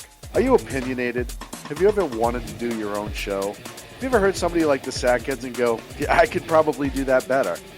Well, now's your chance. Send me a 5-minute clip at sackheadsradio@gmail.com, and maybe you can be part of the SHR broadcasting team. sackheadsradio@gmail.com.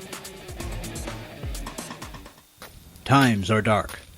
The people are misled by corrupt politicians, lied to by establishment media, and deceived by the false messages of Islam. A nation looking for direction needs a guide. It needs a man with a cane.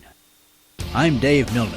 Join me on Spreaker, SHR Media, Pundit Press Radio, and YouTube through the SHR Media page for a different kind of commentary on the unpleasant blind guy. Because the truth is not always pleasant. In a world controlled by corrupt politicians, You got a business. You didn't build that.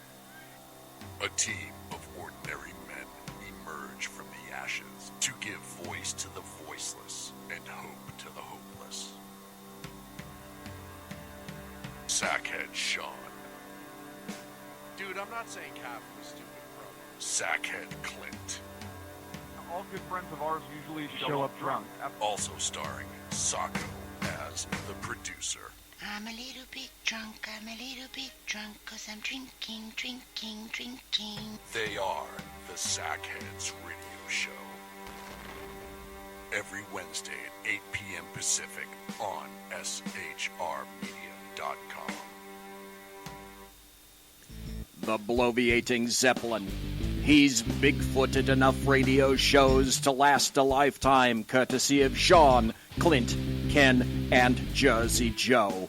Now it's time for him to waddle on his own 2 feet via the glorious SHR Media. Gird thy loins for the bloviating Zeppelin's Berserk Bobcat Saloon. Coming soon to ossicles near you. Excelsior. Conservative media done right. You're listening to the SHR Media Network.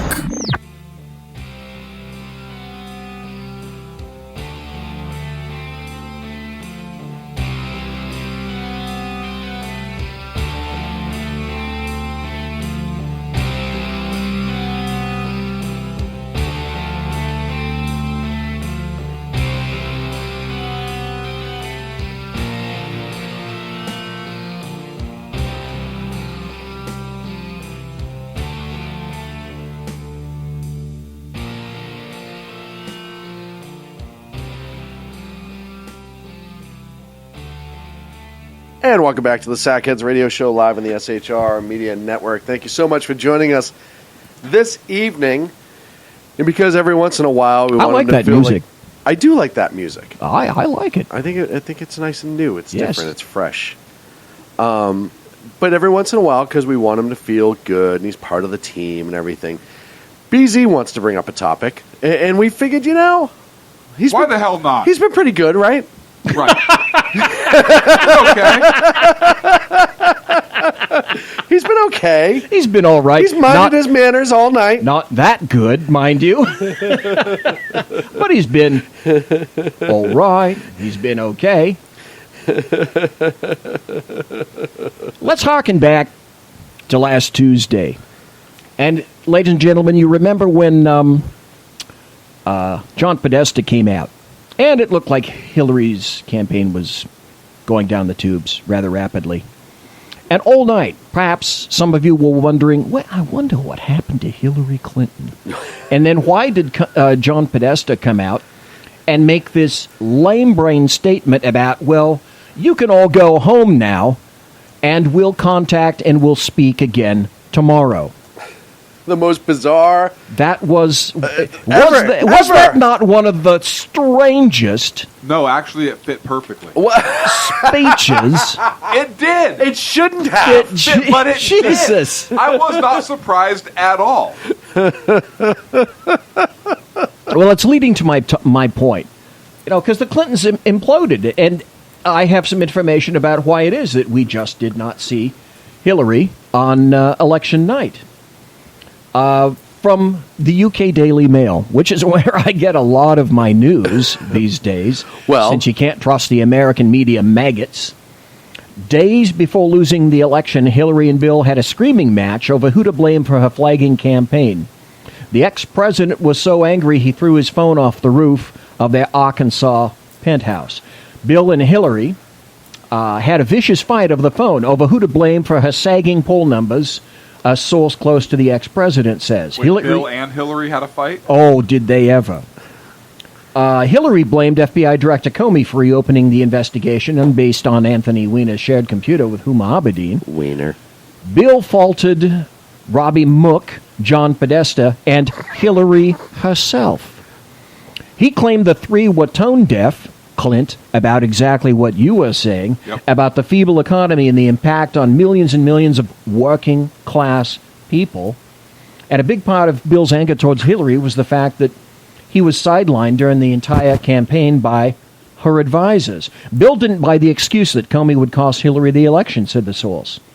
As far as he was concerned, all the blame belonged to campaign manager Robbie Mook, campaign chairman John Podesta, and Hillary herself, because they displayed a tone-deaf attitude about the feeble economy and the impact on millions and millions of working-class people. Do you remember that particular person named Peggy Joseph who said Obama was going to pay her bills and pay off her mortgage? Yeah. Yeah, well, guess what didn't get paid off? And look, Bill Clinton, say what you want about the man. He did a decent job as president. He other knew than lying and blowjobs. He was able to work with Newt Gingrich. He was politically savvy. Politically, he was savvy. And the man won 2 elections. Yep. Was a pretty successful president. Look, do I agree with everything Bill? Of course I don't agree with everything Bill Clinton did. Was he a pretty successful president who got things done with a Republican Congress and with Newt Gingrich? Absolutely he was. Yes, because he had charisma. I can remember people in D.C. who saw him that said that when he walked into a room, the entire room, he sucked up all the air in the room, and people noticed, and you paid attention to him. He had that thing, whatever that thing is. Wait, he had it. What got sucked up? His panties dropped. Right. But here, He panty dropped the room? Yeah, that's basically what happened. But he knows how to win elections.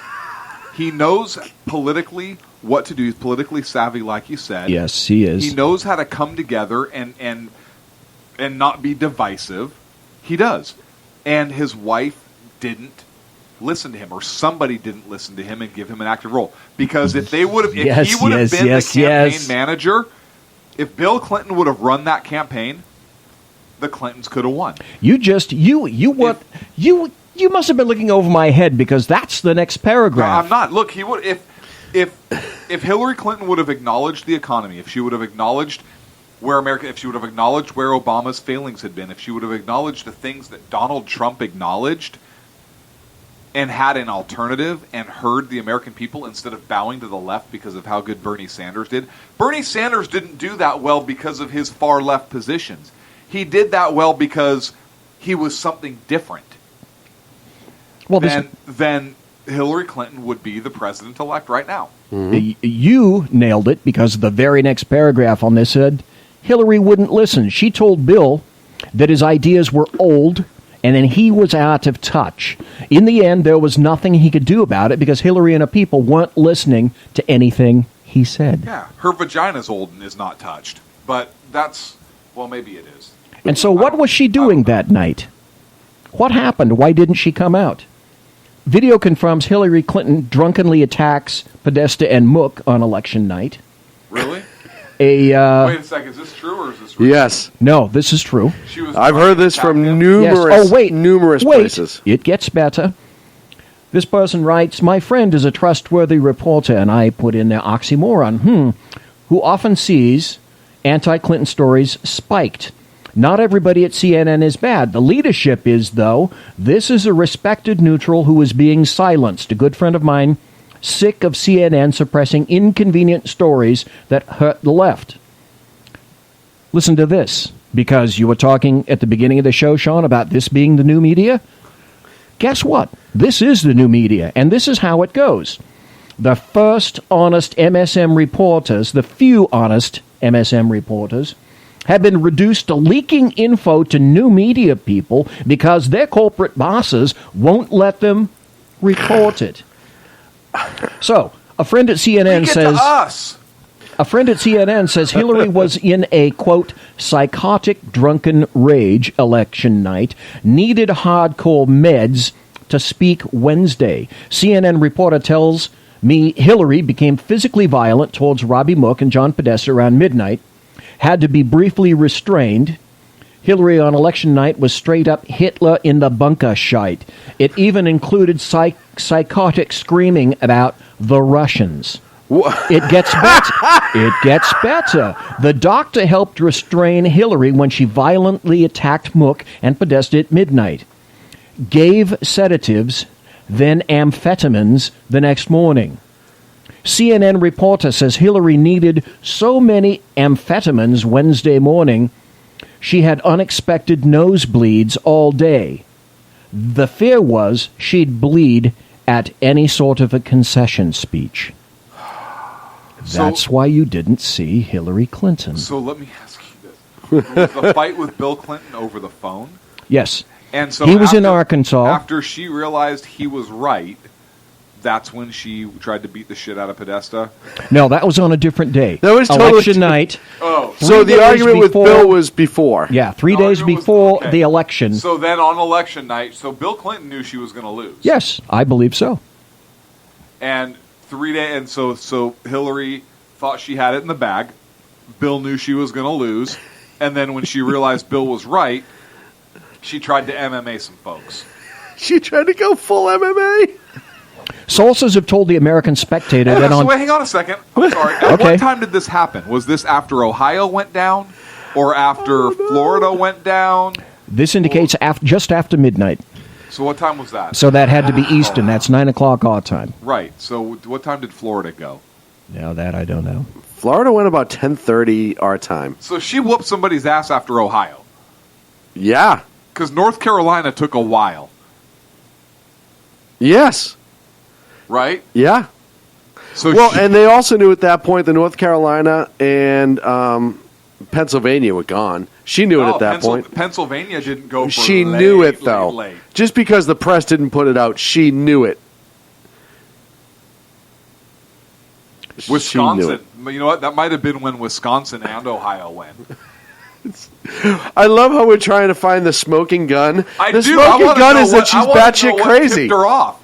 Yeah, but I want She to know what is. set She her off, absolutely right? is. Because people that are batshit crazy, it takes a stimulus. Not always. It takes a, so she didn't like win California and all of a sudden go sideways. No, but I think one of those states sent her over the edge. I and I want to know which one so I can send the governor a thank you note. It had to be Ohio. It's Ohio or Wisconsin, right? All right, it had to be Ohio. Wisconsin could have been it only because they were expected to win. Ohio was iffy going into it, right? We all knew that.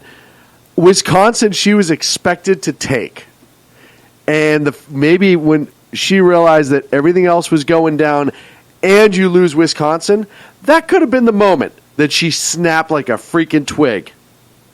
Well, it does begin to intimate just a bit of a time pattern here. There's a paragraph that says, sources have told the American Spectator that on Tuesday night, after Hillary realized that she'd lost, she went into a rage. R. Emmett Terrell reported, Secret Service officers told at least one source that she began yelling, screaming obscenities, and pounding furniture. She picked up objects and threw them at attendants and staff. That is not the first report of her throwing things that we've heard. No, that's happened before with rage. Bill. She was in an uncontrollable rage. Tyrell's reporting indicates that Mrs. Clinton's mental state made it impossible for her to address her supporters on election night, as custom generally dictates. Her aides could not allow her to come out in public, he writes. It would take her hours to calm down. So, here we go. Podesta went out and gave his aimless speech. I wish we could report on Bill's whereabouts, but we cannot. People, you are going to love this. This is a great quote. I think Dave mentioned this in chat. People say they're amazed Bill's marriage survived, Terrell noted to Breitbart. I'm amazed Bill survived his marriage. Well, listen, we know this isn't the first time she's lost her shit, right? You go back to when he was governor. The state police responded to the governor's mansion for fights. Again, SNL, Phil Hartman played Clinton. Yeah. But it was there for a reason. There was several reports that the Arkansas State Police had to respond for a fight and break up a fight between them. You know the Secret Service book that came out, how many times she'd call him that asshole or whatever the hell she'd call him, throwing books at people. this isn't a shock. The Ron Kessler book about the Clinton White House was a wonderful, great book. Folks, if you haven't read it, you should. But here's what happened. It pissed her off to no end because she got her ass handed to her by a black neophyte in 2008. Yep. She knew she had absolutely no chance against incumbent Obama in 2012. So 2016 was supposed to have been her year because she was due to be president. It was owed to her. Think of this. It's the summer of George. Oh yeah, think of the vast amounts of gin and crank that had to be knocked down when she realized that she supported Bill Clinton's philandering sexual escapades and rape allegations for years and years. For this only to have that ultimate prize, kicked and knocked away from her little arthritic clutching fingers by the unwashed commoners, the proles, the groundlings, the serfs, us. How terrible that must have been. Amazing. So, there we go. Now we know where the fuel came from, and the fire, and the rage. Oh, I love it. You know what's sad is I should be, upset about this, but I'm not. I find it funny as hell. Yeah, me too. Because isn't this what everyone was saying in the background? Yes. The intimation on the U.S. Secret Service was that no one wants to be on a detail. Yes. Can you imagine those poor bastards who would have had to be on a personnel detail for 4 years? Oh, God. No, you know what? It would have been such a run at the Secret Service of new hires because people wouldn't have stayed. I go back to, what's his name? He ran for Congress a few times. He's a radio host now, and he was a Secret Service former New York cop. Oh, Bongino? Dan Bongino. Yeah, Dan Bongino. There's a reason he got out. He's not, not dumb. So it's... But I say really, truly, let's think about this for a second. Let's open up for just a moment. This really couldn't have happened to a nicer, more caring, self-effacing, and humble couple. Don't you think? Absolutely. Yes. But watch for Chelsea's rise. There's already talk about her there is for Congress. Yes, there is talk about that. So you watch. I wonder where she'll get her money. Yeah. You watch about Chelsea Clinton. Oh yeah. By the way, speaking of will she be 35 by next? She's already 35. She's already 35. She's 39. She's my age. Yeah, she's eligible. We're gonna let the indictments and the prosecutions commence. And the nice thing that I don't even remember the show. I was watching Jason Chaffetz yesterday. He might have even been on O'Reilly. I don't remember. Oh, by the way, folks, if you need to do it, go see Tucker Carlson. He took Brit Hume's spot. Tucker Carlson had a little tete-a-tete with Geraldo Rivera yesterday. Oh, good. That was great. It was absolutely grand. But Jason Chaffetz basically says, no, we're not dropping the investigation. We still haven't found the truth. So that's not going away. Good for you, Jason. Good. Absolutely. Thank you. Good. What do you guys think about Reince Priebus? Yeah, so... being chief of staff. I said... First of all, how did that relationship form to be that good? Well, because I remember... Oh, and by the way, for the record, I hate to do this. I hate to do this. But you're going to.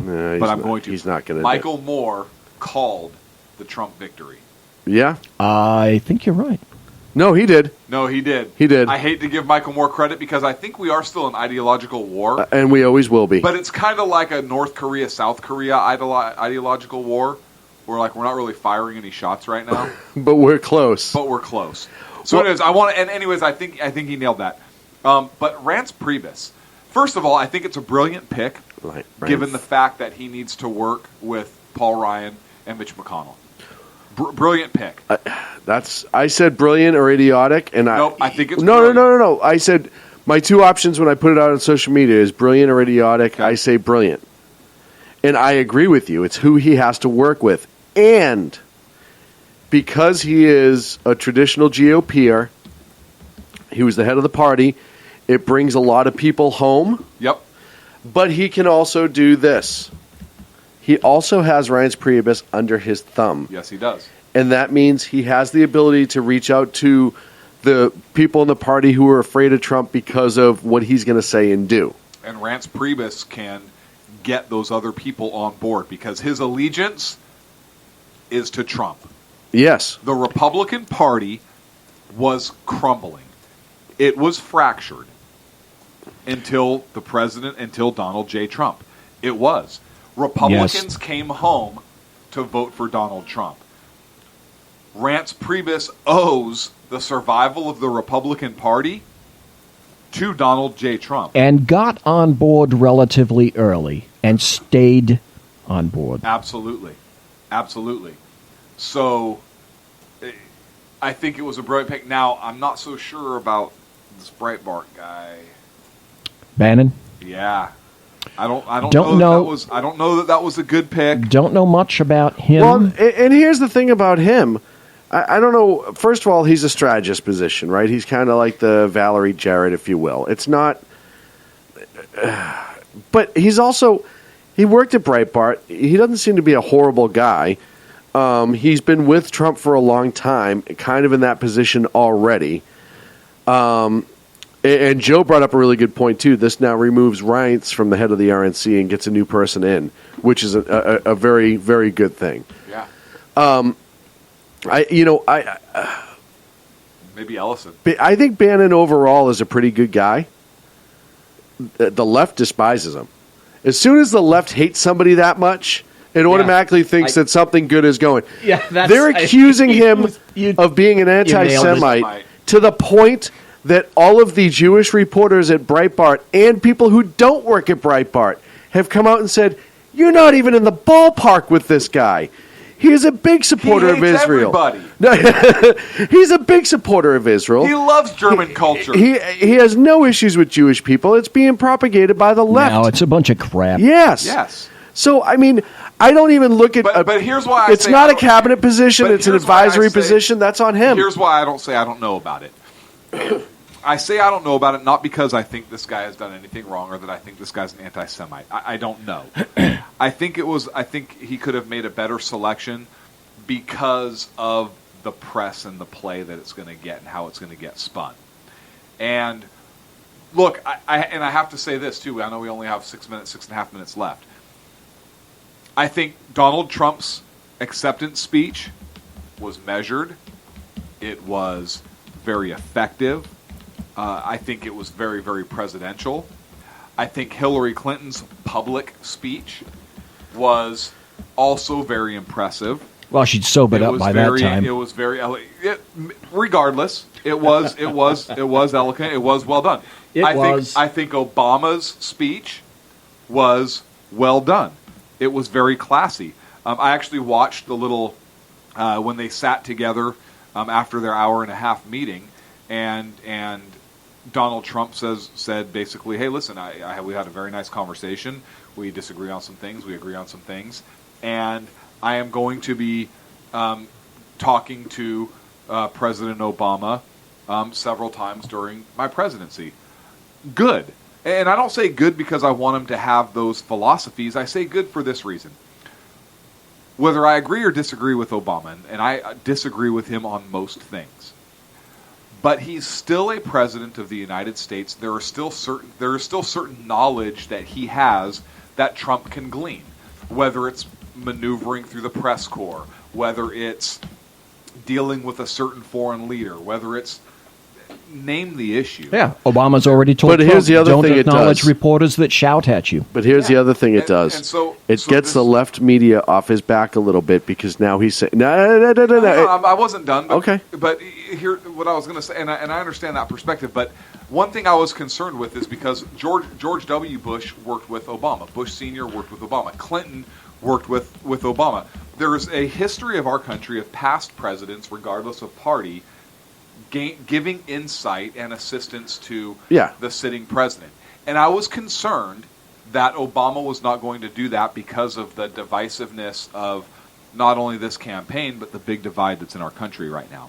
So when he came out and said that, and when Trump acknowledged that, I was pleased. Well, it to shows hear that there is unity and that the transfer of power has to be peaceful. And also, Right. Joe Biden came out today. I think it was today. Somebody said, "Hey, do you think this administration is going to be ready to go on day one?" And Biden said, "No administration's ready to go on day one. It's just Yeah. not how it works. There's so Right. much work that has to go into it." Did Biden meet Pence? And Biden met Pence and had lunch today. and I tweeted a photo about that. Oh, you did? Oh yeah, you didn't see it? No. Did Oh, you? yeah. Probably didn't mark me in it. That's why. No, I just tweet. I don't know how to mark people. I missed it too. Yeah, Don't feel bad, Sean. I missed it. But it was a photograph from their meeting that I thought was pretty interesting. It's like teaching my dog how to tweet. It's absolutely ridiculous at this point. I don't know how to do this. I What mean, is this? seriously, You know, half dude. the time I don't know if this. We thing's had on. monkeys navigate to space, but I can't get this They guy. didn't navigate. They were shot up in the rocket. You shoot me up in a Twitter rocket, I'd be able to tweet just fine. I can't get this guy. What to- is this Twitter thing? I don't even know. I'm 78,000 years old. I can do it. So it's along the Clint's tweet at Sackhead Clint is along the list of outstanding memes that have been coming out about Joe Biden this past week. It's a picture of Joe Biden with his hand on Mike Pence's shoulder, and Biden says, "So you're the new guy?" Pence says, "Yep, I'm Mike." Biden says, "Well, Mike, don't ever touch my fucking drum set." There's another great one about him talking to Obama, talking about breaking in February and taking out all of Trump's shoes and putting Legos on the floor. That's almost that. There's a picture of them holding hands with Obama where he said, hey, Barack, hold my hand. And Obama says, "Joe, not now." He goes, no, really, you have to do it now. I want to freak out Pence. Like, there's just so many great Biden memes going around right now. They're brilliant. I'm gonna miss him. I already said, what am I going to do without Biden? I'm gonna miss him. I hope they keep him around in the White House. He was entertaining. You know, what, anyways, it sounds like Trump is going to put together a team of rivals, like we kind of talked about. It sounds like he's going to have some folks in there. Yeah, we have 3 minutes, and I'm actually excited about that. Yeah. I hope there is. Well, apparently Ben Carson already turned him down. I'm not quite. I think he was. Was looking. Yeah, he was looking for Carson for not Surgeon General, H&S Secretary, Health and Human Services, Why would Carson turn him down? and Commerce. I think. He said the official word from him was he didn't feel that he was qualified. Here's the thing with Health and Human Services, and I was listening to Newt Gingrich talk about this, and I actually thought it's such a bureaucracy right now. Yeah. That honestly, maybe it wasn't Newt, it was somebody else talking about it. It's such a bureaucracy that's so inundated with so many people that somebody like Ben Carson, it would take them a long time to get in and weed. Where's Newt going to go? I think you're going to see Newt. Is he going to be behind the scenes guy? No, I don't know. I think you're going to see Newt there somewhere. I think so too, but where? Is he going to be behind the scenes like a Dick Morris? Or is he... By the way, is it funny that Bill Clinton hired somebody named Dick Moore? No. Anyways, or is he going to be... Or is he going to be really kind of out there on the front of the thing? I think he's going to... I think Flynn's going to be SecDef. Yeah, I think Flynn's going to be SecDef. I think Giuliani's going to be Sec State. You think Giuliani's going to be Sec State? Yes. Really? You don't think he's going to be AG? No, I've actually heard... Who do you think? I heard that Ted Cruz's name for AG. What? I heard that Giuliani was not looking for AG. No, he wanted Secretary of State. Yeah. Really? Yeah. Ted Cruz for AG? I've heard that as well. So, did Ted Cruz... we got to go. We'll talk about it next Ted week. Cruz endorse him? I don't know. Very, very end? Like, I don't know. Like after he won over... Well, he was making the phone calls for him, so who knows. Folks, that's it for the Sackheads Radio Show. This is the 16th of November, 2016. Great Thank you show. so much for joining us. Thank you, everybody who's in the chat. Thanks for listening. For Thanks hanging for out with chatting. us. By the way, China banned, you can't call Little Kim Big Fatty. Hello. We will see you next Wednesday right here on the SHR Media Network. Make sure you check out Reverb Common Sense starting tomorrow morning. Jersey Joe. 11 a.m. on the East Coast right here on the SHR Media Group. Also, make sure you stick around through SHR through the day. Thank you again to all the SHR contributors. You guys are awesome. Thank you for making this an awesome week. Fatty. Like us on Facebook. Like us on Twitter. Like them and listen to their shows. We will talk to you soon. The best late-night conservative talk show in America. Sackheads Radio. And listen, there are no people better on the air to give you the best in conservative talk than Sackhead Sean and Sackhead Clint. And we're working on the immigration papers for a certain other guy who happens to work there too. For those who are tuning in around the world to the best in late night conservative talk, Sackheads Radio. Sackheads. Radio. Sackheads. Radio.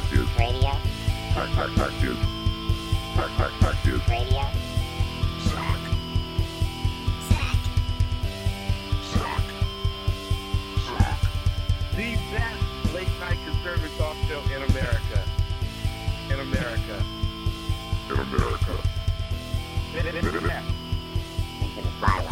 And in this web was a large, I'm pretty sure it was the biggest spider I've ever seen.